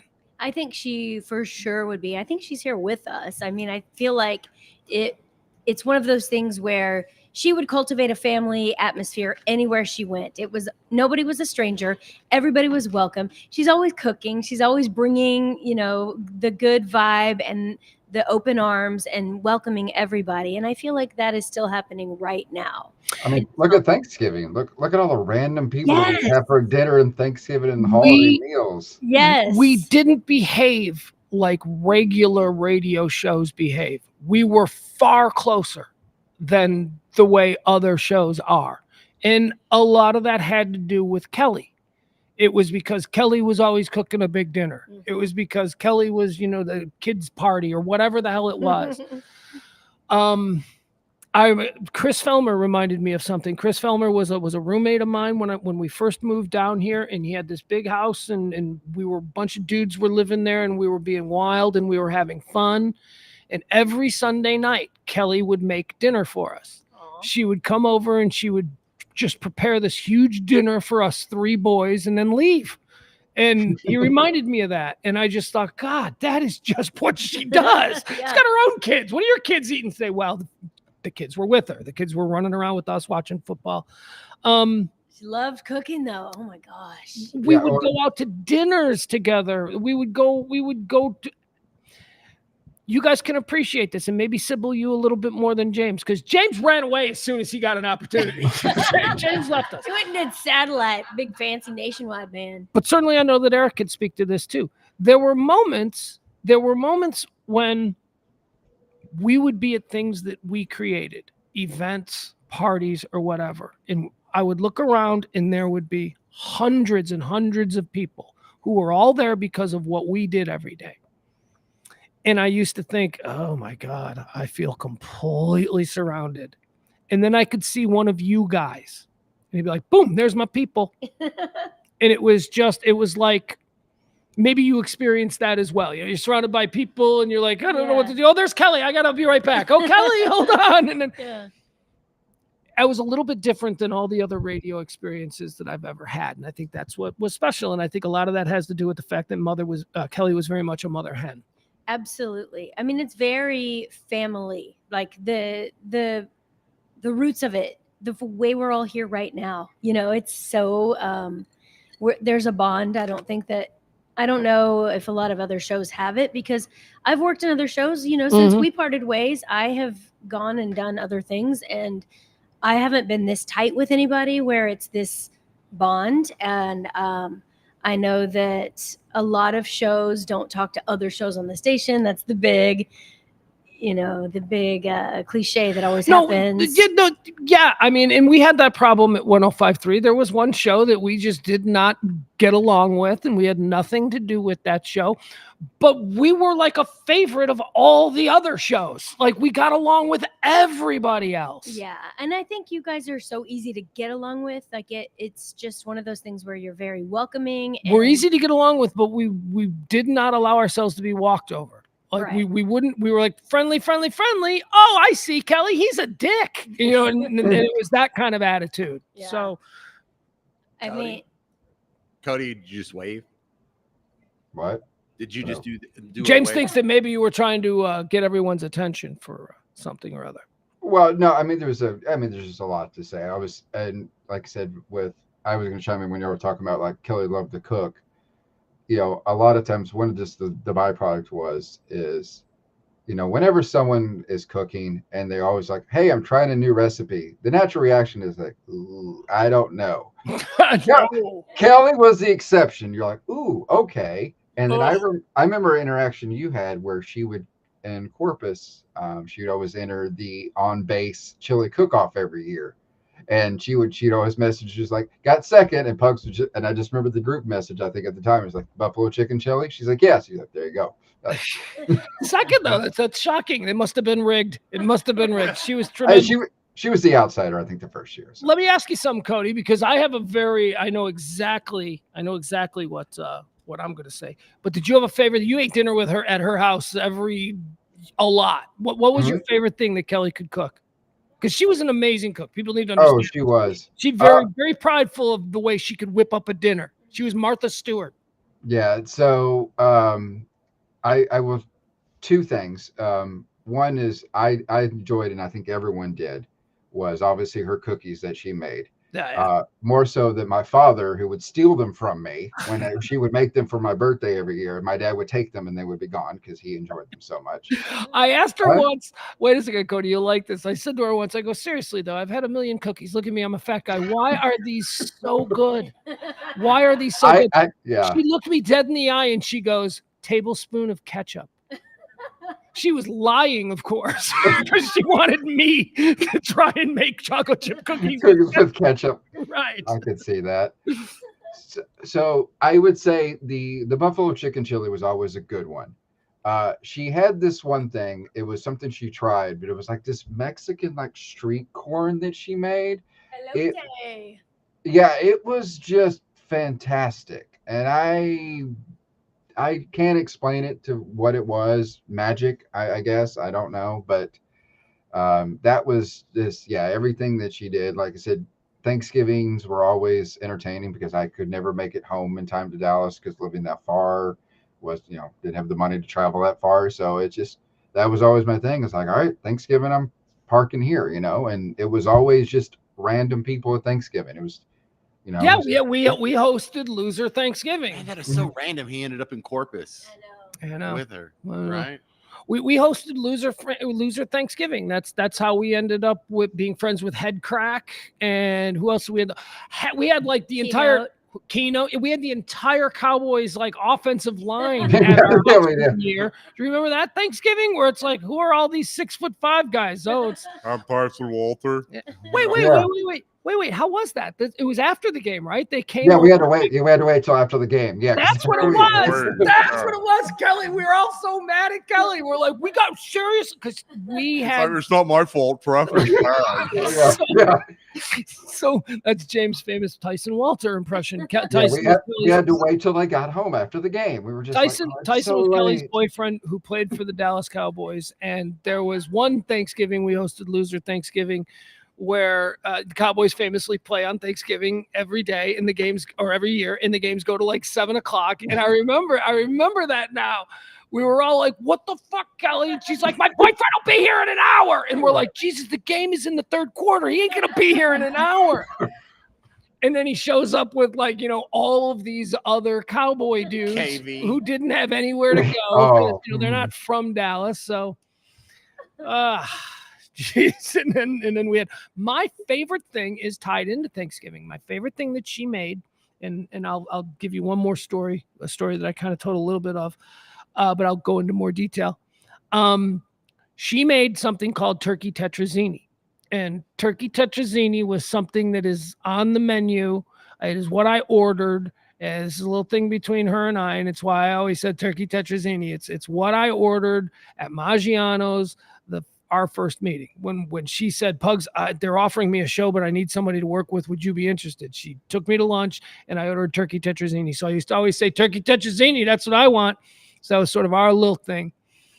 And she didn't know how to make turkey tetrazzini. And she figured out how to make the Maggiano's turkey tetrazzini so perfectly that whenever she cooked for us, I'd be like, what are you making? She's like, I'm doing my my veal and lamb. I'm sorry. What is tetrazzini? I don't know. It's Italian stuff. It's a noodle. It's a noodle. So it's with a white noodle of some sort. It's like a noodle. Because she made like a chicken spaghetti that me and Tyson used to ask for. Finish your story and I'll tell mine. But I was wondering if it was the same thing because I don't know what the hell a tetrazzini is. Tetrazzini, it's a white cream. It's turkey. You take the Thanksgiving turkey. Is that what that means? Tetrazzini? I don't know if there's 4, but it's stop like it. it's like a chicken fettuccine alfredo. Analyze the word here. It's one zini? It's a pasta.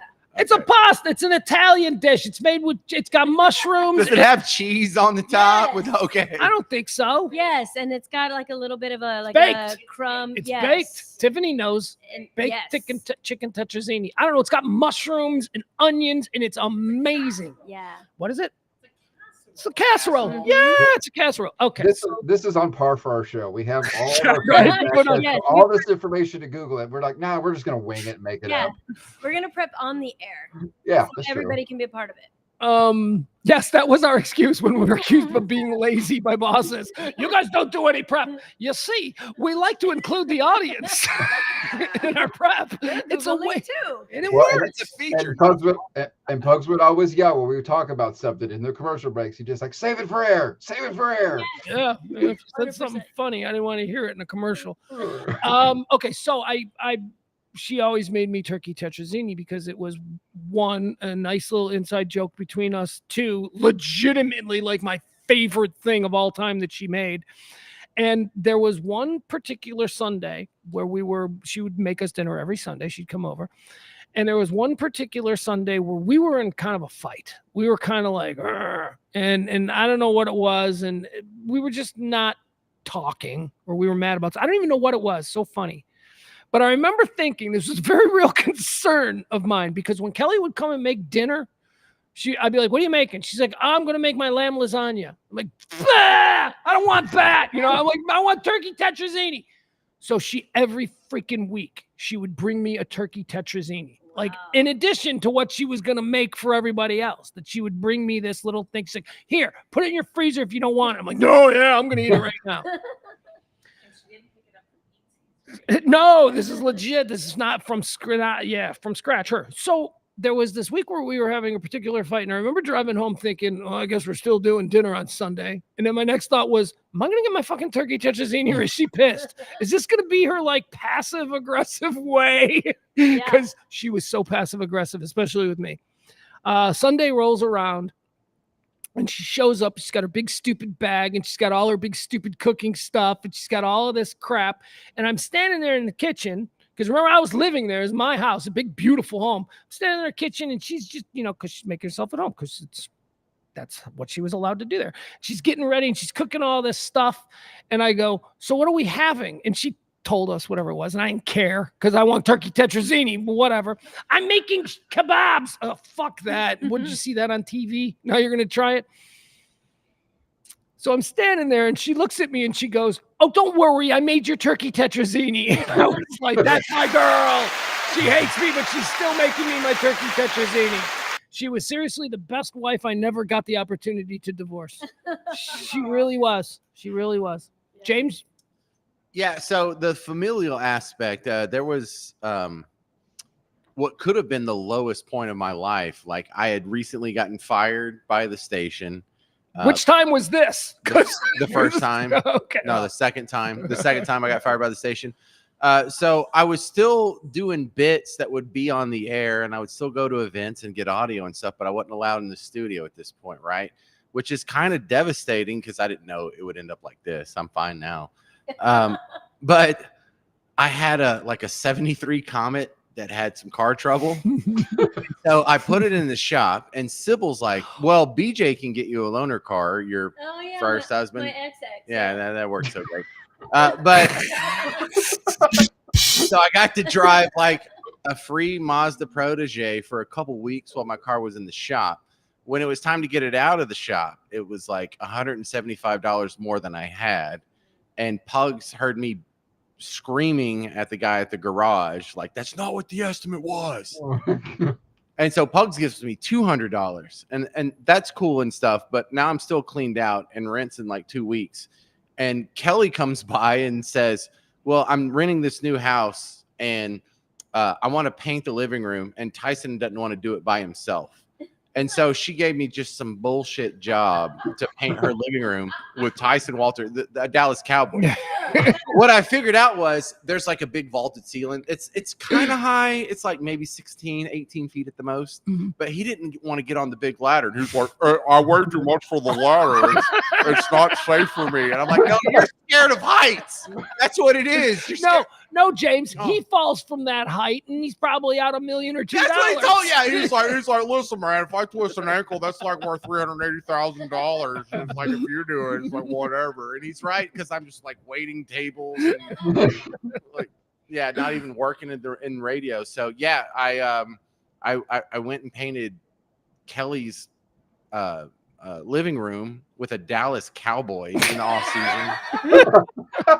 And like this is what I did like every day for about a week. And like I got so sick because like when you're a little boy from East Texas, Dallas Cowboys are just like Olympus gods, right? I got so sick of this dude. Well, I'm sick of you now doing impersonation. Yeah. Well, then he would hang out with us, and like I was insulting him, but it wasn't like real insults. It was like, why are you hanging out with us? You're a goddamn Dallas Cowboy, and you're hanging out with me and Vitamin D, who's recently relapsed on meth, right? Like we're going because he's dating your boss, and you guys were more fun. Oh my God. And like, okay, so he's making like $400,000 a year. What does he buy for a car? He buys a new E-Class Mercedes, which is very reasonable. Does he buy a white one? Does he buy a red one? Does he buy a black one? Is he flashy? No, he buys what color is that? Is that the color of pus? He's like, no, that's seafoam green. Yes. Seafoam green. Hey, look at that stupid Mercedes. What do you call that color? Seafoam green. Yeah, no, that's like pool algae.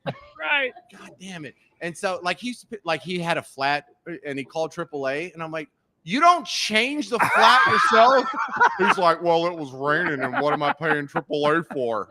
Oh my God. Well, no, I tend to agree with him on that one. It's that's different. Hey guys, let me step away. I need to run to the bathroom. Anybody need to take a break or anything? Do we need to go? Do we need to wrap up, or we got a little bit of time? How are we feeling? I'm free. But Do a story. Dude, hold on. Let me go to the bathroom really quick, okay, you guys? And all right. And then I think it's time we wrap this up, and so we'll come back. And so let me. Okay. I love that your story. I love that your impression is like Buffalo Bill though of Tyson Walker. It's the same impression I do for Buffalo. It's the same because that is his voice. Yeah. He's Pretty spot on. Is that the fat lady? Yeah. It puts the lotion in the basket. Yeah, that's Tyson Walter. God, he used to say the dumbest stuff, man. He was great. He was around all the time too. It's funny because Kelly didn't see like classes. Like, so when you're like, oh, I'm an East Texas boy hanging out with a Dallas Cowboy, she would never see any of those levels that most normal people would see. She doesn't see any of that. Like it's just to her, hey, these are my friends and they're all going to get along because I know all of them and I've already approved. So everyone's Okay. How weird was it though? Because he's like 12 years younger than her. Yeah. And he was like 24 and she was like 36. And it was like, look, it's not weird that y'all are dating, but there's no future here. So what are y'all doing? I think they both thought, though, at the time there was a future there. And I don't think anything about age gaps. I think it's okay. But I know most people are like, no. Oh, so the one that's dating your grandpa sees no problem with age gaps. Yeah, grandpa boyfriend. I'm in the same boat. My wife is like 9 years younger than me. So oh my gosh, Cody. Yeah, Dang-a-lang. she married an old man, so it's fine. But You did. How did y'all meet? online, so it's but she met up here in Portland. Sugardaddy.com. No, she is the breadwinner in this family. So she's a nurse up here in the Portland area. So she's so yeah, we just kind of met online, and it was kind of during the pandemic.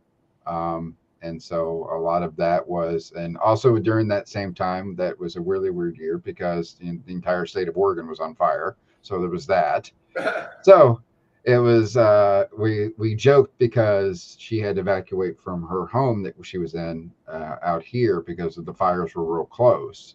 So at that time, we've been dating a couple months, and she's like, well, I need to work in downtown Portland. She was like, so at this point, she's like, she just started living with me I was like, well, this is going to go two ways. Either this is going to work out or this is going to end real bad. So we'll find this out. So it worked out. Well, good. So. I'm glad. It's nice to catch up with everybody. I hate that it's under these circumstances, but right. I love getting back in touch. Cody, I haven't talked to you or seen you in over a decade. I didn't even know you. Yeah. in the Pacific Northwest. I mean, it's great. I didn't even know you were married when you first come on with your big dumb beard and you're like, my wife. And I'm like, huh? And so I love seeing you, and you're successful and you're thriving, and I just love it. And then we got James over here who's kicking ass, and he's got 15 kids. Eric is here, which, he's all professional, so we're not going to drag him into our big swamp. But it's just so fun. And all the people in the chat, like, this it's really been nice because I've definitely been in touch with a lot of different people. People have reached out. You probably don't know this too. Jagger's here and lives just on the coastline here in the Oregon coast. Oh, yeah, I didn't know that. So Jagger was our lead-in after Stern moved on to satellite. He did the morning show. Pugs and Kelly were midday still. Russ Martin was afternoons, but yeah. So we all know him. Yeah, him and his husband that have like a little cafe and bakery on the coastline. They have a cupcake shop. We interviewed Jagger about this time last year, 18 months ago. You know who Jagger is? For those of you who watched The Sopranos, you might remember the story arc where Vito goes on the run and he goes to a small New Hampshire town and he meets Johnny Cakes. Jagger is Johnny Cakes. He is he's living that life. He's got a nice little thing. Oh. And it's fantastic. We go out there every now and go and see him, and like I said, it's only a couple hour drive to the coastline, so it's kind of nice to see him. So we were messaging back and forth as well, and with a lot of the other people. But yeah, like because I've been here 6 years, so yeah, it's funny because I think Pugs we'll text every now and then. Then obviously when this happened, Pugs called me, which would anyone know that Pugs, if he physically calls you, it's something important. Because I could probably count on the one hand how many times he's physically called me. I love you, Cody. I don't talk to anybody on the phone. Oh no, I know. So when you called, I knew it was a big deal. So Pugs, we have a string of Kelly segments that we did in 2023. It was like Kelly Mondays or something. When we were doing Pugs and Parker, she would come on once a week. Yeah. So I was like, well, let's go back and listen to one of these. This will be a great sort of therapeutic exercise. And in the episode that I listened to, she was crying because she was excluded from her mom's funeral. Oh, yeah. I was like, oh, my God, did I just click on the worst episode we possibly did? But, I mean, it was compelling. It was some serious, raw, open wound stuff. That's what she was willing to do. Kelly and I, we came from, again, it goes back to Steve Dahl and Gary Mohr. Their whole bit was they would tell on themselves to an extent that when you were listening, you were like, what? Has he no shame? Why would he say that publicly about himself? And we understood that was compelling. And we also understood that on some level, listeners will hear you being so raw and so honest about stuff that they will go, well, that's like me with my or whatever. And that creates a tethering to that person forever. Kelly understood that better than I did. We used to always say, well, everything is real. We do everything real. And if it happens in our life, not me, man. I kept a lot of stuff private. You know who didn't? Kelly. Everything. She divorced a guy on the air in a major market. They went through the divorce. Oh, she would come in. What's wrong, Kelly? Let me tell you about what my bastard ex-husband is trying to do. It wasn't that bad because they were friendly. But she did. They were arguing over what assets to split up on the air. Do you remember they started one of the bits that I just love, and I would kill to find it, and I know that I have it because I heard it when I was going through old stuff years ago. But we did a bit where Kelly and Shemp, who were going through a divorce, Shemp was also a part of the station group and all that. So he was a known personality. And Kelly and Shemp were going through a divorce, and Kelly had a new boyfriend, the aforementioned football player, and Shemp had a new girlfriend. I think her name was Jen or something. She was a lovely girl. And they did a bit on the air. Who knows? What was it? Who knows who better? Their partner. The new or the old? Partner. Yeah, the old partner. And it was like, did Tyson know? Did Shemp know stuff? Anyway, it was just. It's like the oldie wed game, right? It doesn't matter what the purpose or how the bet actually went. The thing is that it was so unbelievably real. Like the stuff that Kelly was willing to put out there about her marriage and about her. I got a lot of credit for being, Pugs is so real. Pugs. No, she was the one that was absolutely fearless. Everything that happened to her, there's a lot of shit that happened in my life that I didn't bring to the air. That wasn't the case with her. It was like she was just willing to just open herself up and say, this is what I did. This is who I am. And 100% an open book, completely vulnerable, but invited everybody in because people can relate. Yes. People are listening going, oh my gosh, I'm going through the exact same thing in my life right now. And she knew that and was willing to put herself out there, which so admirable. She was also this is another thing that people don't know about her. And I talked about it today because she had this, and I call it lovingly, she had this sort of boss bitch kind of way that she carried herself around business people. When the business of the show was going on, she's a terrible negotiator, the worst. But right up until that point, she was not going to get pushed around. Like, she carried herself like a professional. And I can tell you from knowing her, that was an act. She was very insecure. We were both very insecure. We used to talk about it all the time. We were putting on an act. We were very scared when we first came down here. We had we thought you fucking people were going to eat us alive. And she's the one who said, no, we come from the Loop, man. Who are these people? We have gotten our asses beat by radio Hall of Famers for the last 10 years. We're ready for Russ Martin. We're ready for whatever this is. And she carried herself in a way. I mean, I was bullshit. I was a tough guy. I'm not a tough guy, but I was like, that's kind of how I felt I needed to come into this whole thing. And she was the one that inspired that. She was the one that said, no, we're going to be tough. I'm going to be the sweet one. Whatever, you can be fatty, fall down. That's what you do. I'll be sweet, but we're not going to get walked over. We're not going to let anybody push us around. And that was all her. But again, it was manufactured because she was truly insecure. So can we tell all the secrets now? Yeah. So when we interviewed her for the Who Killed Live 105.3 podcast, the question was asked, did Russ Martin whip his junk out at her in the bathroom? Yeah, that was the first night. That was the first night we came to town. Can we say this now? I mean, NDAs. Yeah, of course. Who would it even imply to? They're both dead now. Two people are dead. This is called legend at this point. This is myth. So now legend. We can go. Lore. Yes. And tell the lawyers to just take a big mouthful. Tell the truth. Who's paying these lawyers? They're both dead. Yeah. I don't. So the truth. What did she say? I mean, I believed it to be true. She said, I don't remember. Right. So okay. Because someone signed an NDA and she's not legally allowed to remember. Oh, I see what you're saying. Yeah. So the situation was, it was our first night in Dallas. I've told this story before, and we were having Bob McNeil, wonderful, wonderful program director, and Reed Reeker. They were doing this thing where we were under the impression that it had happened every week. Every week, man, we get the whole crew, every month. Whatever. Yeah, every month we get the whole crew together. The only time this happened. Yeah.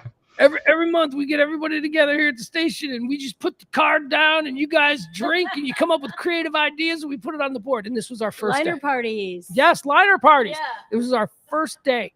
We get off literally from the airport. We're taken to this hotel bar where this is happening, and we're like, "This is incredible." And I got immediately sideways with Russ Martin, where I thought I was going to fight him, and then she decided that she was going to calm him down. She was going to oh, come on, Russ, why are you going to be a jerk? Why are you being, we're new here. Can't we be friends? She's like taking that approach. Meanwhile, I'm like pacing because somehow my ego has been aggrieved, and I'm like, I'm going to fuck that guy up. And all I'm thinking is, I'm going to die my first night in Texas. My first night, I'm going to be shot, and I'm going to bleed out in a funky hotel parking lot off 635 and 75.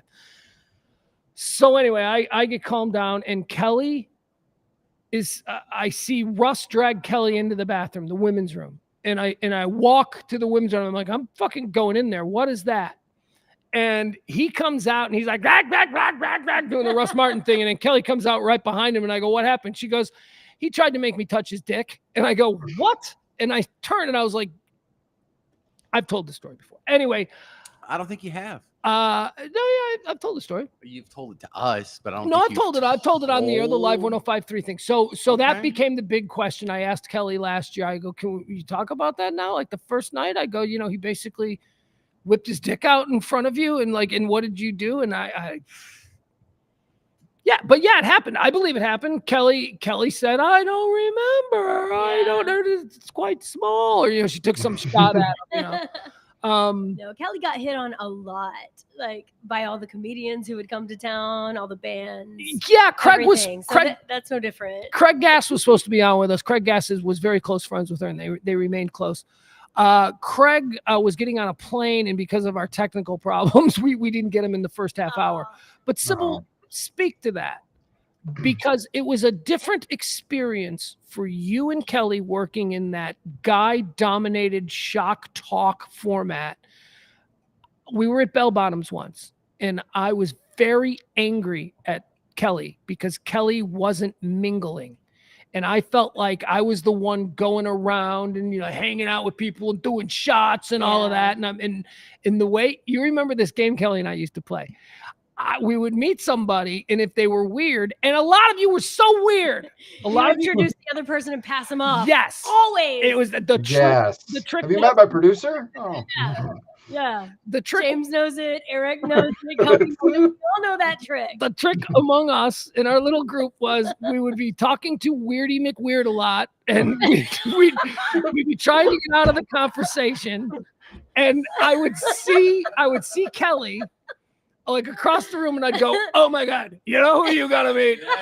You gotta meet. You gotta be Eric. You gotta. He's so funny. Come here." And we would drag Weirdy McWeird a lot over to Kelly and say, "Kelly, I'd like you to meet Weirdy McWeird a lot." And then poof. And then Kelly would start talking to him, and she'd be lovely and she'd be kind, and then she'd realize he's Weirdy McWeird a lot, and then she'd look for somebody else to pass him off to. Yeah, by then you're already off in the bathroom or wherever. But anyway, so we're at Bell Bottoms, and I don't know. I think Eric was in the back alley. I think he was hanging out. I don't know if you guys were there. So I don't know if you guys saw this. That's where I met my ex, by the way. Who, Drago? Yeah, Yeah. Drago was at Bell Bottoms. So I BJ. was very angry at Kelly, and we had a confrontation because Kelly wasn't moving around. Kelly was like, obviously I was meeting a lot of weird people and I couldn't find her to pass them off. So that angered me. And I went up to her and I said, look, I go, we're both getting paid the same thing. We're both here for the same amount of time. Why aren't you moving around? And we got into a big fight. It was a big public argument in front of a bunch of people. I'm drunk and she's yelling at me and it's a scene, right? But that's what the Pugs and Kelly show was. It was a scene. So she storms outside. She goes outside Bell Bottoms and she's sitting on the curb, right? And I'm like, no, I gotta go out there. And so now I'm going out there and I'm sitting on the curb. And she said to me, she goes, Pugs, something that you don't understand. And that is when I'm in a place like that and there's 300 people and they're all there to hang out with us, you don't understand that I can't walk through that room without getting my ass and tits grabbed every 5 minutes. I am going to find a place and I'm going to stand with my back to the wall so that I know that nobody can come up from behind me, and I will entertain the fuck out of anybody that wants to hang out and have a drink with me, but it is different for me than it is for you. And I sat there on that curb next to her and I had never thought of that. I had never realized that. And I immediately went, oh my God, there's a lot of Weirdy McWeird-a-lots. I bet they are doing that stuff. So can you speak to that experience for you girls back then? I mean, Kelly was so good at handling that kind of stuff. And she really set the bar when it comes to just being dominant in that situation and taking over and making it your own, where it's not somebody coming into your space. It's you going, no, thanks, I'm good. And she's so good at like drawing boundaries.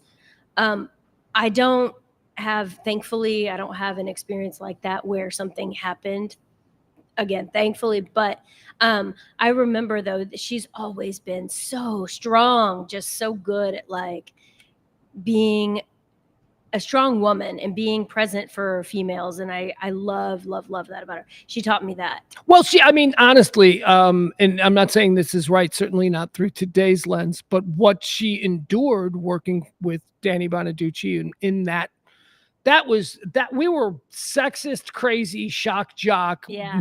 radio monkeys in the 1990s. And the chicks that were in our group, well, we considered them the cool chicks, but still they had to put up and see a lot of stuff. Kelly once said, "I've seen Danny's dick more than I've seen my husband's." and so that's kind of where. Sorry, Shemp. Yeah, but it was because like that was Danny's wacky thing. You know, Yeah. he'd whip his dick out when people would walk in the studio and he'd be butt naked. You know, I'm wacky, but it was the 90s. You know, so Yeah. we didn't think that was a problem. But that thick skin, though, she gave me that mentality as a woman in this industry. She passed that along to me, and I learned from the best when it comes to that. You know what I'd like For to sure. ask her? I would like to ask her if the way she comported herself back in those days with the men and people, you know, whoa, you do.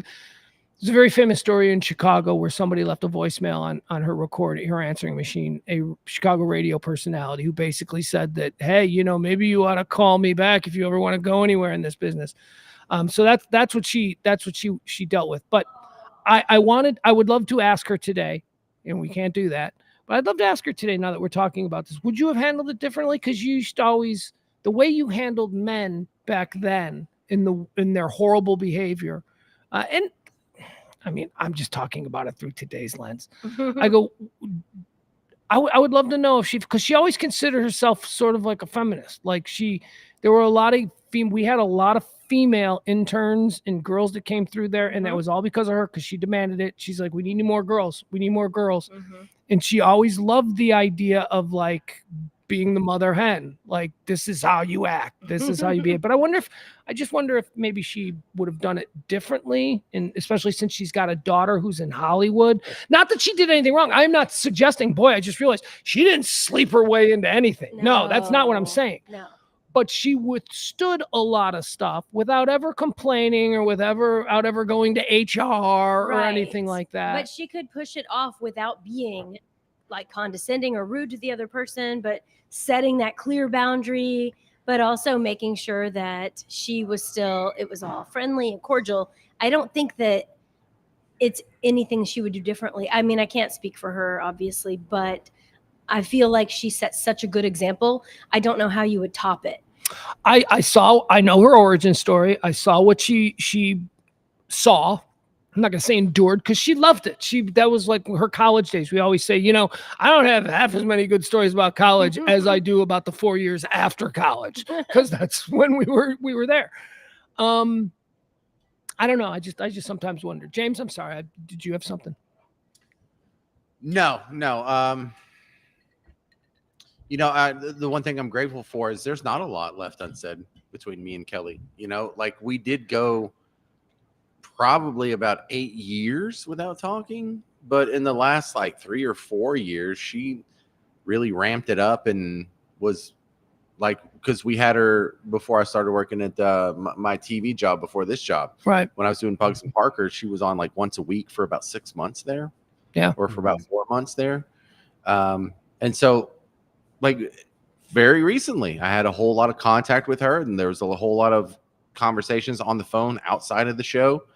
And so, you know, like Paco, I feel like there was a big hole. I hadn't talked to him except for via Twitter, because, you know, when Paco got cancer and he was making jokes like, hey, I'm in hospice and, you know, it smells like piss in here. Yeah. And I would like send him messages like, is that a joke or are you for real dying? And he's like, no, I'm for real dying. I probably got like 4 months. And I still couldn't process it like at the time. Like, if this dude is like pulling a bit, this is amazing, right? But I feel like there was a lot left unsaid with Paco because I didn't take him serious. Yeah. And I had, you know, a handful of in the last 2 years of serious conversations with Kelly, because she was going through a horrible divorce and she has the split level kids. Like, here's the one generation of kids and another generation of kids. And she wants to get out of Corpus and she has a house here. And if she could just get a job here, then legally speaking, that she could move here with her kids and then get away from the abusive husband. And like, it was almost like I even have the conversation with Sybil. It's like, man, we got to get you in the door where I'm at. And then as soon as we do, we got to get mom here. We've got to get her out of there. And so, like, Sybil and I have kind of been scheming on how to get her out of there. and how to get her back in the game. And I mean, Sybil and I are working on stuff right now that, I mean, the long-term plan still included her. And Pugs, your direct quote was, "We got to get mom and dad back together." Oh, No. Kelly. that's sweet. 'Cause We that's were what y'all working are. on stuff. We were going to relaunch the football podcast every week, much bigger. We had guests lined up. We were going to do it with guests the way that we did it originally. I want to say something else. I know we're trying to wrap up, but before, just speaking on how important like family and connection was to Kelly. I remember, Pugs, when I was like, maybe 22. I don't remember. I was really young, and back in the good old days. And my grandmother, it was her funeral. And at that point, I was like, I'm not taking any time off because I don't want to miss work. Remember, I mean, y'all know I would lay down the law on any intern who was like, can't come in today. I'm like, well, then you're out. Bye. Oh, you were the bunny with teeth. Bunny rabbit People with used to be like, fangs. what are Living proof of that. Yeah. people be Sorry. like, Sybil is so sweet. I'm like, you've never pissed Sybil off. Yeah. Oh, They put me on hold for 3 hours because I didn't show up one day. And then they kept checking in, going, all right, just one more minute. Okay. 3 hours later, I was on hold. That sounds like something me and Eric would have done. Oh, it was both of y'all. Yes, absolutely. We put one time, just a quick aside, there was this girl. No, one of the interns had gone to get us chicken from McDonald's. It was like a chicken salad, and we had ordered like fried or crispy chicken, but then they brought the grilled chicken, which was just like a wet, bland, disgusting blob of whatever mystery meat. And so I think it was Eric who put that she was like typing at her laptop, and he put it on her hand and just left it there on the top of her hand, like right here. wait, whose hand? I don't remember which intern it was. It was one of them, and it was a girl. I remember that. But yeah, you remember that? And we were like, "Don't ever mess up the chicken again." Yeah. You must now balance the chicken Yeah. on your hand while you type that letter as penance for Yes. screwing up the chicken order. But I mean, it was super fun. But the community, the family aspect, what I wanted to say is that whenever my grandmother had passed away, I remember I wasn't going to take any time off. I was like, nope, I got to come into work. I can't miss any days. This isn't our vacation. Here we go. And Kelly said to me, you need to go, because if you don't go, you are going to regret this. And she's so right. Like, I remember, I mean, now I look back, it was 20 years ago suddenly, because we're all old. But it was one of those things where I'm like, I'm really glad she told me at that moment, go be with your family, go do this funeral, because it's something that you're going to miss later on in life. And she was so right. But at the time my priorities weren't straight. So that was a really good piece of advice that she gave me. But I think it speaks to her family values and how important everything is to her when it comes to that. So I told the stories. It's not just family, but how important those days were to her. I told the story yesterday about how, I don't know, did you guys know about the New York trip? Like when we were being recruited by New York With and Sirius and Jeremy satellite. Coleman. Jeremy Coleman. Remember, I with worked for O&A. Jeremy Coleman after. Yeah. So that was like a really great thing for us. We'd only been here in Dallas for like 3 years or something like that. And this was like a really big chance. And we're like, yeah, New York City, and let's do this. And they wined us and they dined us, and it was a great opportunity. And I'm sorry, Dallas listeners, fuck you. I was going to New York. You could all get serious. You could all listen to us there. But there was one condition on it. The condition was Jeremy Coleman did not want us to talk about this to our current program director, because he had been friends. They were both CBS program directors, and he didn't want to be seen as poaching. So he wanted to call the program director himself. So we're like, yeah, absolutely. I'm like, Kelly, you in? She's like, yeah, that's fine. We land in Chicago on Sunday night, getting ready for the show on Monday. And I wake up from a phone call like 7 a.m. from our agent, who's like, what the fuck happened? I'm like, what do you mean? He's like, deal is off the table. It was a great deal back in the days when there were great deals in radio. The good old days. Deal is off the table. Turns out Kelly landed and immediately called our program director and said, that this was happening. And I don't know what she was trying to do. I think she was trying to get a better deal from the program director here. She didn't realize that this was going to completely tank the issue. I was so mad at her. But she did it. And I mean, we had extensive conversations about it. She flat out told me she didn't care about the lure of New York. She didn't care about, building the show to something bigger. If we could do that, we could do it from Dallas. She just didn't want to leave the people here, the nerd herd, or whatever it was. And I was pissed for years. I loved her, but we're brother and sister. It's like just another thing that she did that I'm so angry about, like everybody has with her. But I got over it. And she was ultimately right, though. I mean, we would stay here for another 6 years after that, 6 or 7 years. But she did.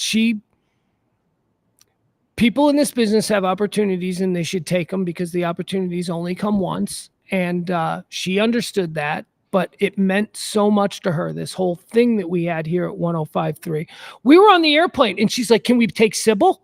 Sybil can come? We have to make sure that she can come. And I'm like she just didn't want to leave. And that's why we stayed. And that wasn't my choice. I was out of here, you people. I was riding in limousines in New York City. I was done with you. Bunch of hicks. No, I'm kidding. I love it here. I choose to be here. But no, she was that was real. The other story that I tell about the negotiation was it was a contract after that one. And this is how she negotiated. She walked in. I was already sitting in the general manager's office. She walked in. She threw her big dumb bag on the chair. And she sat in the other chair, crossed her arms, looked at him, and said, at the start of contract negotiation, I just bought a TV I can't afford. Where do I sign? Way to play hardball. And I'm sitting there, her business partner, and I'm going, I ain't signing nothing. I go, I don't know what you're doing. She's like, and then that's when she said to me, she goes, would you just stop acting like you don't want to be here? She's like, well, what are you going to do? What are we going to go to the Eagle? I remember she's saying it like that. We can go to the Eagle. She's like, you want to be here? We want to be here. It's fair. And I'm like, oh, it's not how you negotiate. It's not. I just bought a TV I can't afford. Where do I sign? Let's get the big dumb bag. She didn't have a. I think towards the end, like she had that little Chihuahua. That was in the bag as well at one point, right? No, she was never a dog bag person, was she? I mean, the dog was small enough; it could have fit in there. I don't think she was a dog bag. No, she couldn't have been a dog bag person because when Rob Schneider brought his stupid dog bag to an interview at the Grammys, she did nothing but just belittle him to his face about it. That's true. Okay. Rob Schneider shows up at this Grammy gangbang interview and he sits down. He's got a dog in a purse, and she just couldn't stop. I'm like, we've got the former Saturday Night Live guy. Tell me about what the times of Saturday Night Live were. And then Kelly goes, no. Tell me about the dog. Why do you have a dog? That's strange. You go everywhere with your dog, and Rob Schneider's like, this is Pepe. She's like, that's weird, Pugs. Isn't that weird? I'm like, yeah, it's weird, but let's get past it. She's like, no, I can't get past it. Oh, that's great. Why do you got a dog? Why you got? It's dumb. She's just so not impressed with Rob Schneider. Oh, love it. Mm-hmm. And then we were interviewing at the same Grammys. We were interviewing. You remember Hugh Hefner was dating those 3 girls? Yeah, from Girls Next Door. Yeah. Yes. So I famously in that interview got sideways with one of the girls next door, and she didn't want to talk to me, and I was like, "Fine, be a bitch." But it all started with Kelly, because one of the Kendra Wilkinson from Girls Next Door. She was on something. She was pilled out. She was being weird. The other 2 were really sharp and were really good. Bridget. Holly and Bridget. They were kind of normal. Mm-hmm. And then the Kendra she was off in another world.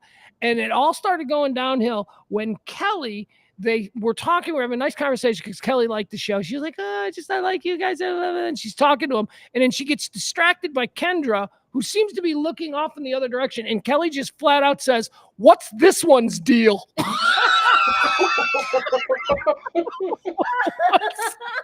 What's this one's deal? Oh God, she was funny. And Kendra's like, what? What? And Kelly's like, yeah, over here. We're having a conversation. We're talking here. And for some reason, that's when her and I got sideways. I don't know what me and Kendra fought about, but it was probably her being weird. She probably doesn't remember either. No, yeah, probably. No, Yeah. she was forgetting while they were arguing about it, probably. Yeah. And this was when Kelly had that pharmacy in her bag. So I don't know who was more pilled out in this moment. I'm like, what's going on here? All right, let's wrap it up. Anybody in closing? Is there anything you want to say? I feel like I've said everything the last few days. Look for more stuff to come out. We had an interview that we did with her for the Who Killed Live 105.3 podcast. Mm-hmm. And so there's some stories there that haven't. By the way, we're going to told. reboot that. That's one of the first things that we're doing Radio Misfits here. The GoFundMe. Sorry to interrupt, but yeah, we're going to get to that, Cody. Thank you for reminding. So that was it. Sybil, anything? Oh. Mine was GoFundMe. Look at all your producers coming to work. Yeah, you know what? We're all like, don't forget the GoFundMe. Take care of the kids. You know, the listeners were so incredibly important to Kelly. We do have a couple of people who have stopped by and hung out. Do either of you have any stories that you'd like to tell?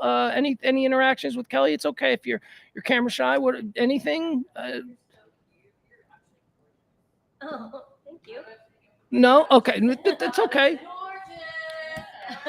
People are talking off mic. It drives me nuts. You asked him. It would drive Kelly nuts. It would, but you did ask. I did. The only thing I want to say is that I was happy. This is Tiffany. Hi, everybody. Hey, Tiff. Hey, I was just really happy to be around during the heyday of the Pugs and Kelly show and to meet James and Sybil and still be friends with James all these years later. And going to all those station events, you guys might have known me as Tiff the casting chick. And if you saw anything from like 2004 to like 2010 that was on a reality television show, chances are, if they were from Dallas or Austin, I was their casting director. And so I want to thank everyone here that allowed me to use the Pugs and Kelly show as a catalyst to find people that wanted to be famous. During the writer's strike in LA, we had nothing else going on television, and reality TV became a big thing. It was really cool to go to the station events and talk on the radio and like kind of be like a little fringe benefit of the show. So thank you guys so much. I love you all. This is a rough week for all of us. Yeah. Thank you, Love you, Tiffany. I would like to ask why I was never cast in any reality shows.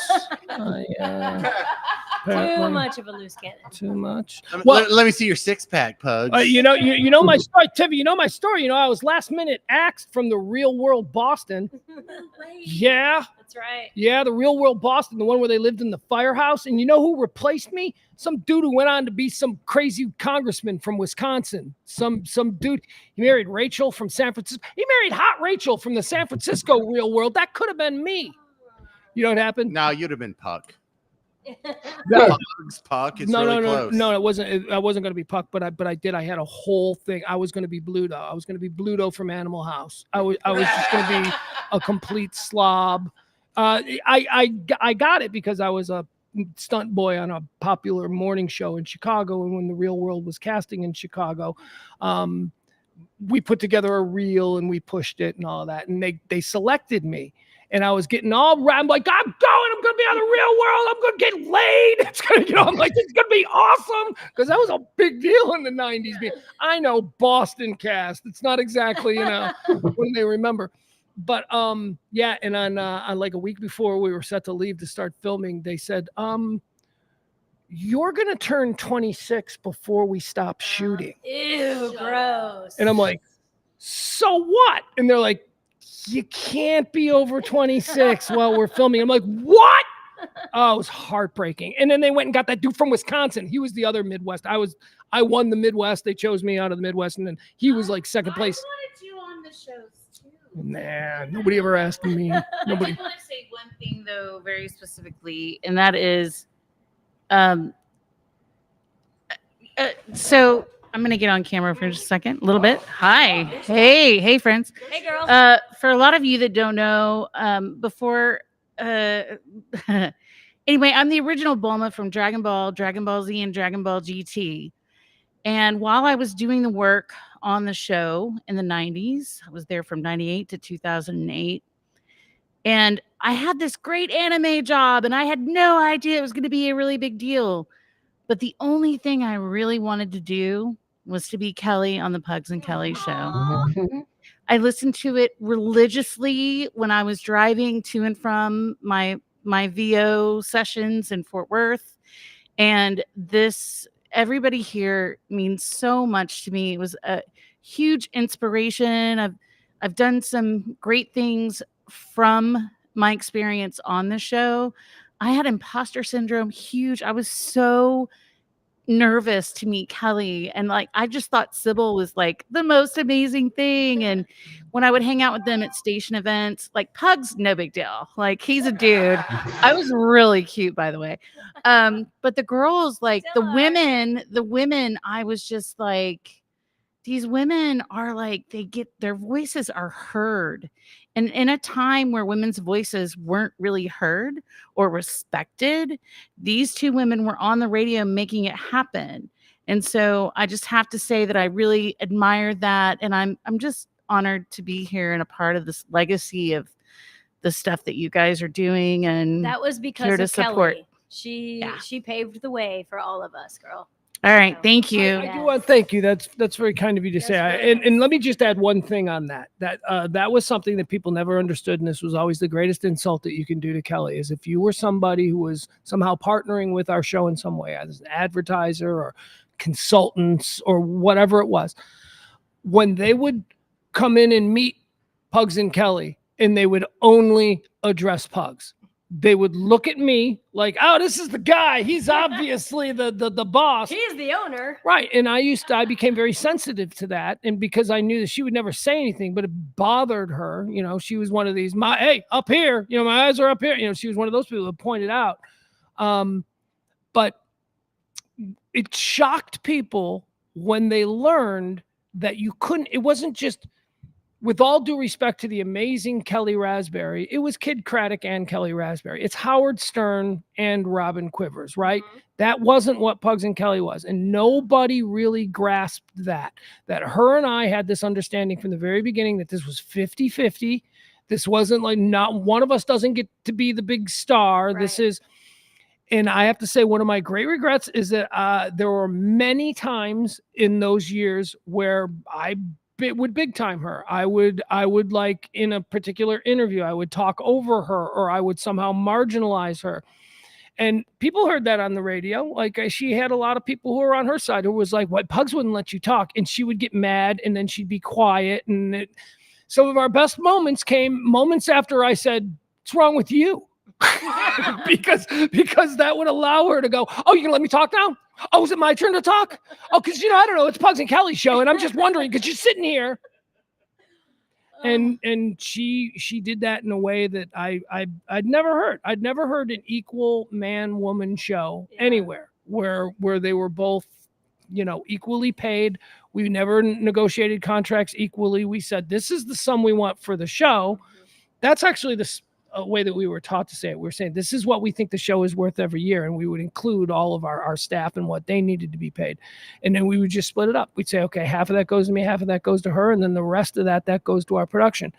It never really worked out that way because those people are weasels, but that's how we negotiated.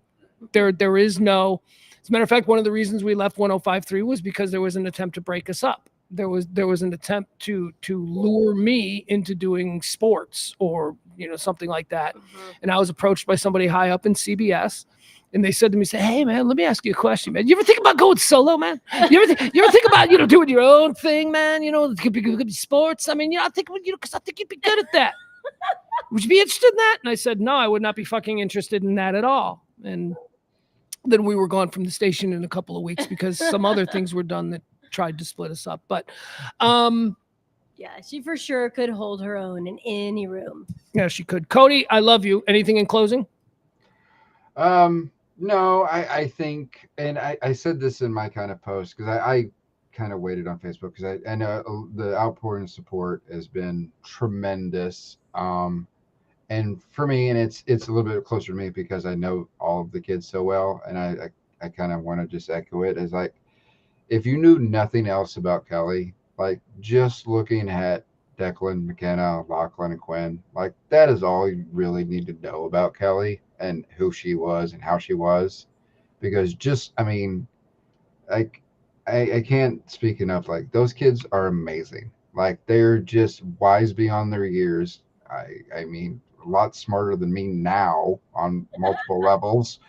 But just, I mean, I think that is the measure of Kelly, is just looking at those kids and the impact that she put on them and the impact they'll leave. That's beautiful, Cody. But let me ask you, and Neil brought this up. What the hell's going on back there in your room? What do you got? What do you got? FBI files? What's It's much worse than that. It's what are you, the Unabomber? You're living up there in a cabin. You've got dossiers on all of us. Okay, we're about to move into our new house. Okay, so calm down. So it's a little disheveled. That federal building's not going to blow up itself.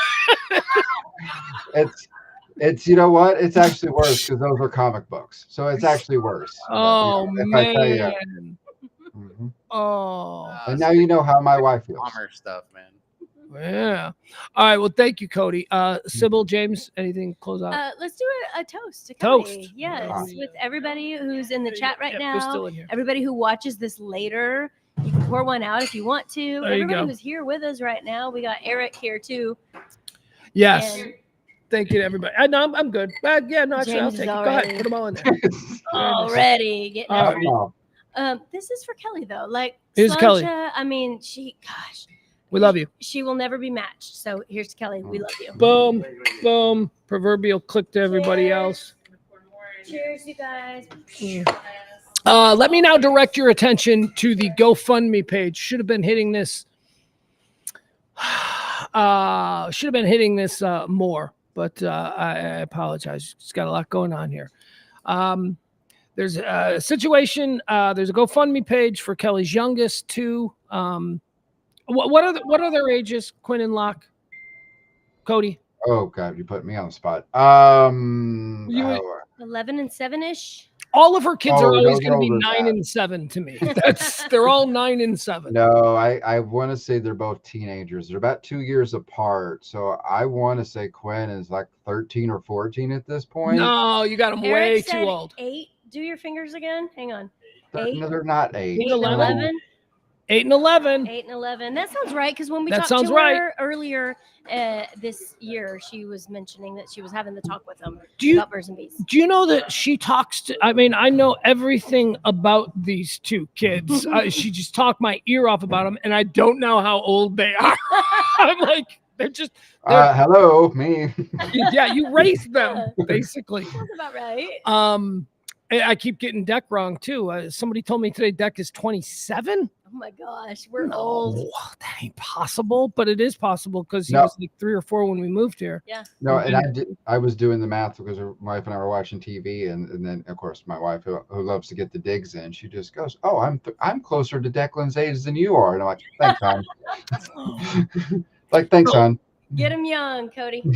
So to get serious for a moment, it was a terrible situation where her 2 youngest boys found her in the morning when she didn't wake up. They wanted breakfast, and mom didn't wake up for breakfast. And there are some very complicated legal things going on, and that will continue to go on regarding her estate. And as I said earlier today on James's WBAP show, I said, she's not dead though. It's not destitute. I mean, she's okay. She's comfortable life, and she's okay. And the kids will be okay. You know, they're college and all that stuff, but it's gonna be months before all of that gets sorted out. And there are end of life costs that a 26 or 27-year-old Declan is now in charge of covering without any of that stuff being available to him. Mhm. He's now living in an apartment. He's a teacher. He's a young teacher. He lives in an apartment, and now he's got his 2 little brothers living there with him. He's got to get them in school. He's got to get them taken care of. He's got McKenna, who is now staying there to help out, to help raise these kids.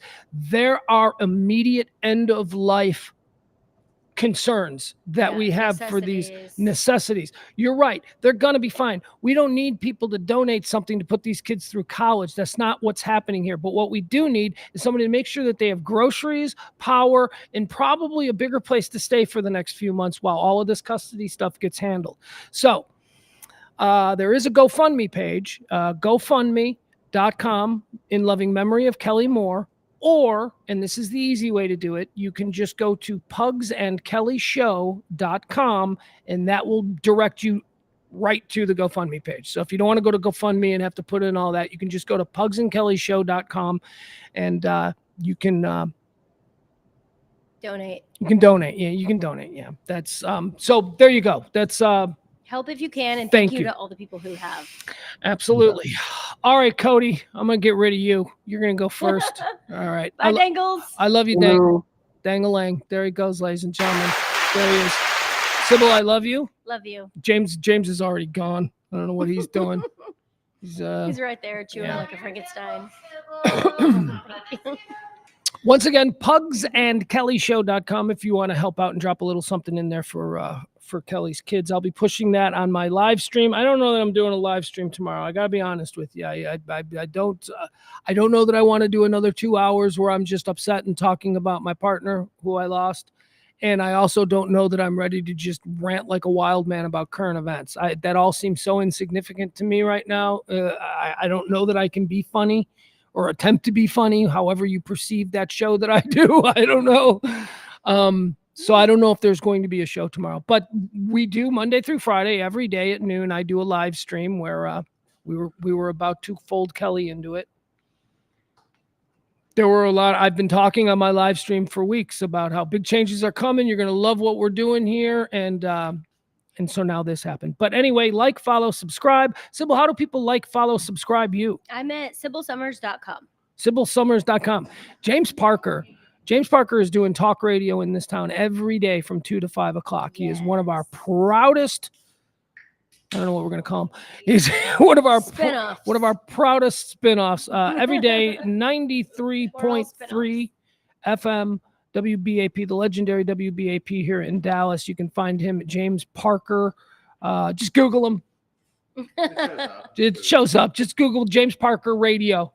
There you go. Because you get such a damn uninspired name. How many James Parkers are there in this world? And the James Show. Like, how generic. I know. So in my tiny hometown I'm from, there's 3 James Parkers. Of course. There's me. Yeah.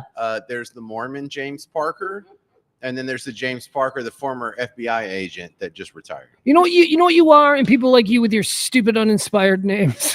Generic Americans. Here's what you are. You're the reason that we know every serial killer's middle name. Yes. You're the reason. Right. Because there's too many James Parkers, so it's got to be James Aloysius Parker was arrested today when 32 bodies were found in his garage. Yeah, and I don't think that's fair because I've worked so hard on this branding. But if I kill like a classroom full of kindergartners, all of a sudden I'm James Michael Parker. Yeah. That's right. It just gets undone immediately.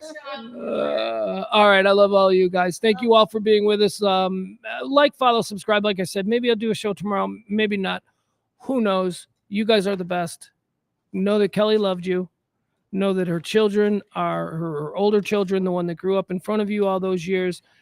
They are every ounce of Kelly that you would hope they would be in this moment. And keep a good thought for them. And we love you all. Goodbye. Oh, Sybil's still there. I'm over here nodding in agreement. Like, yes, they are and they will. I'm like, I love you all. Goodbye. And then Sybil just pops up full. I'm here. Here we go.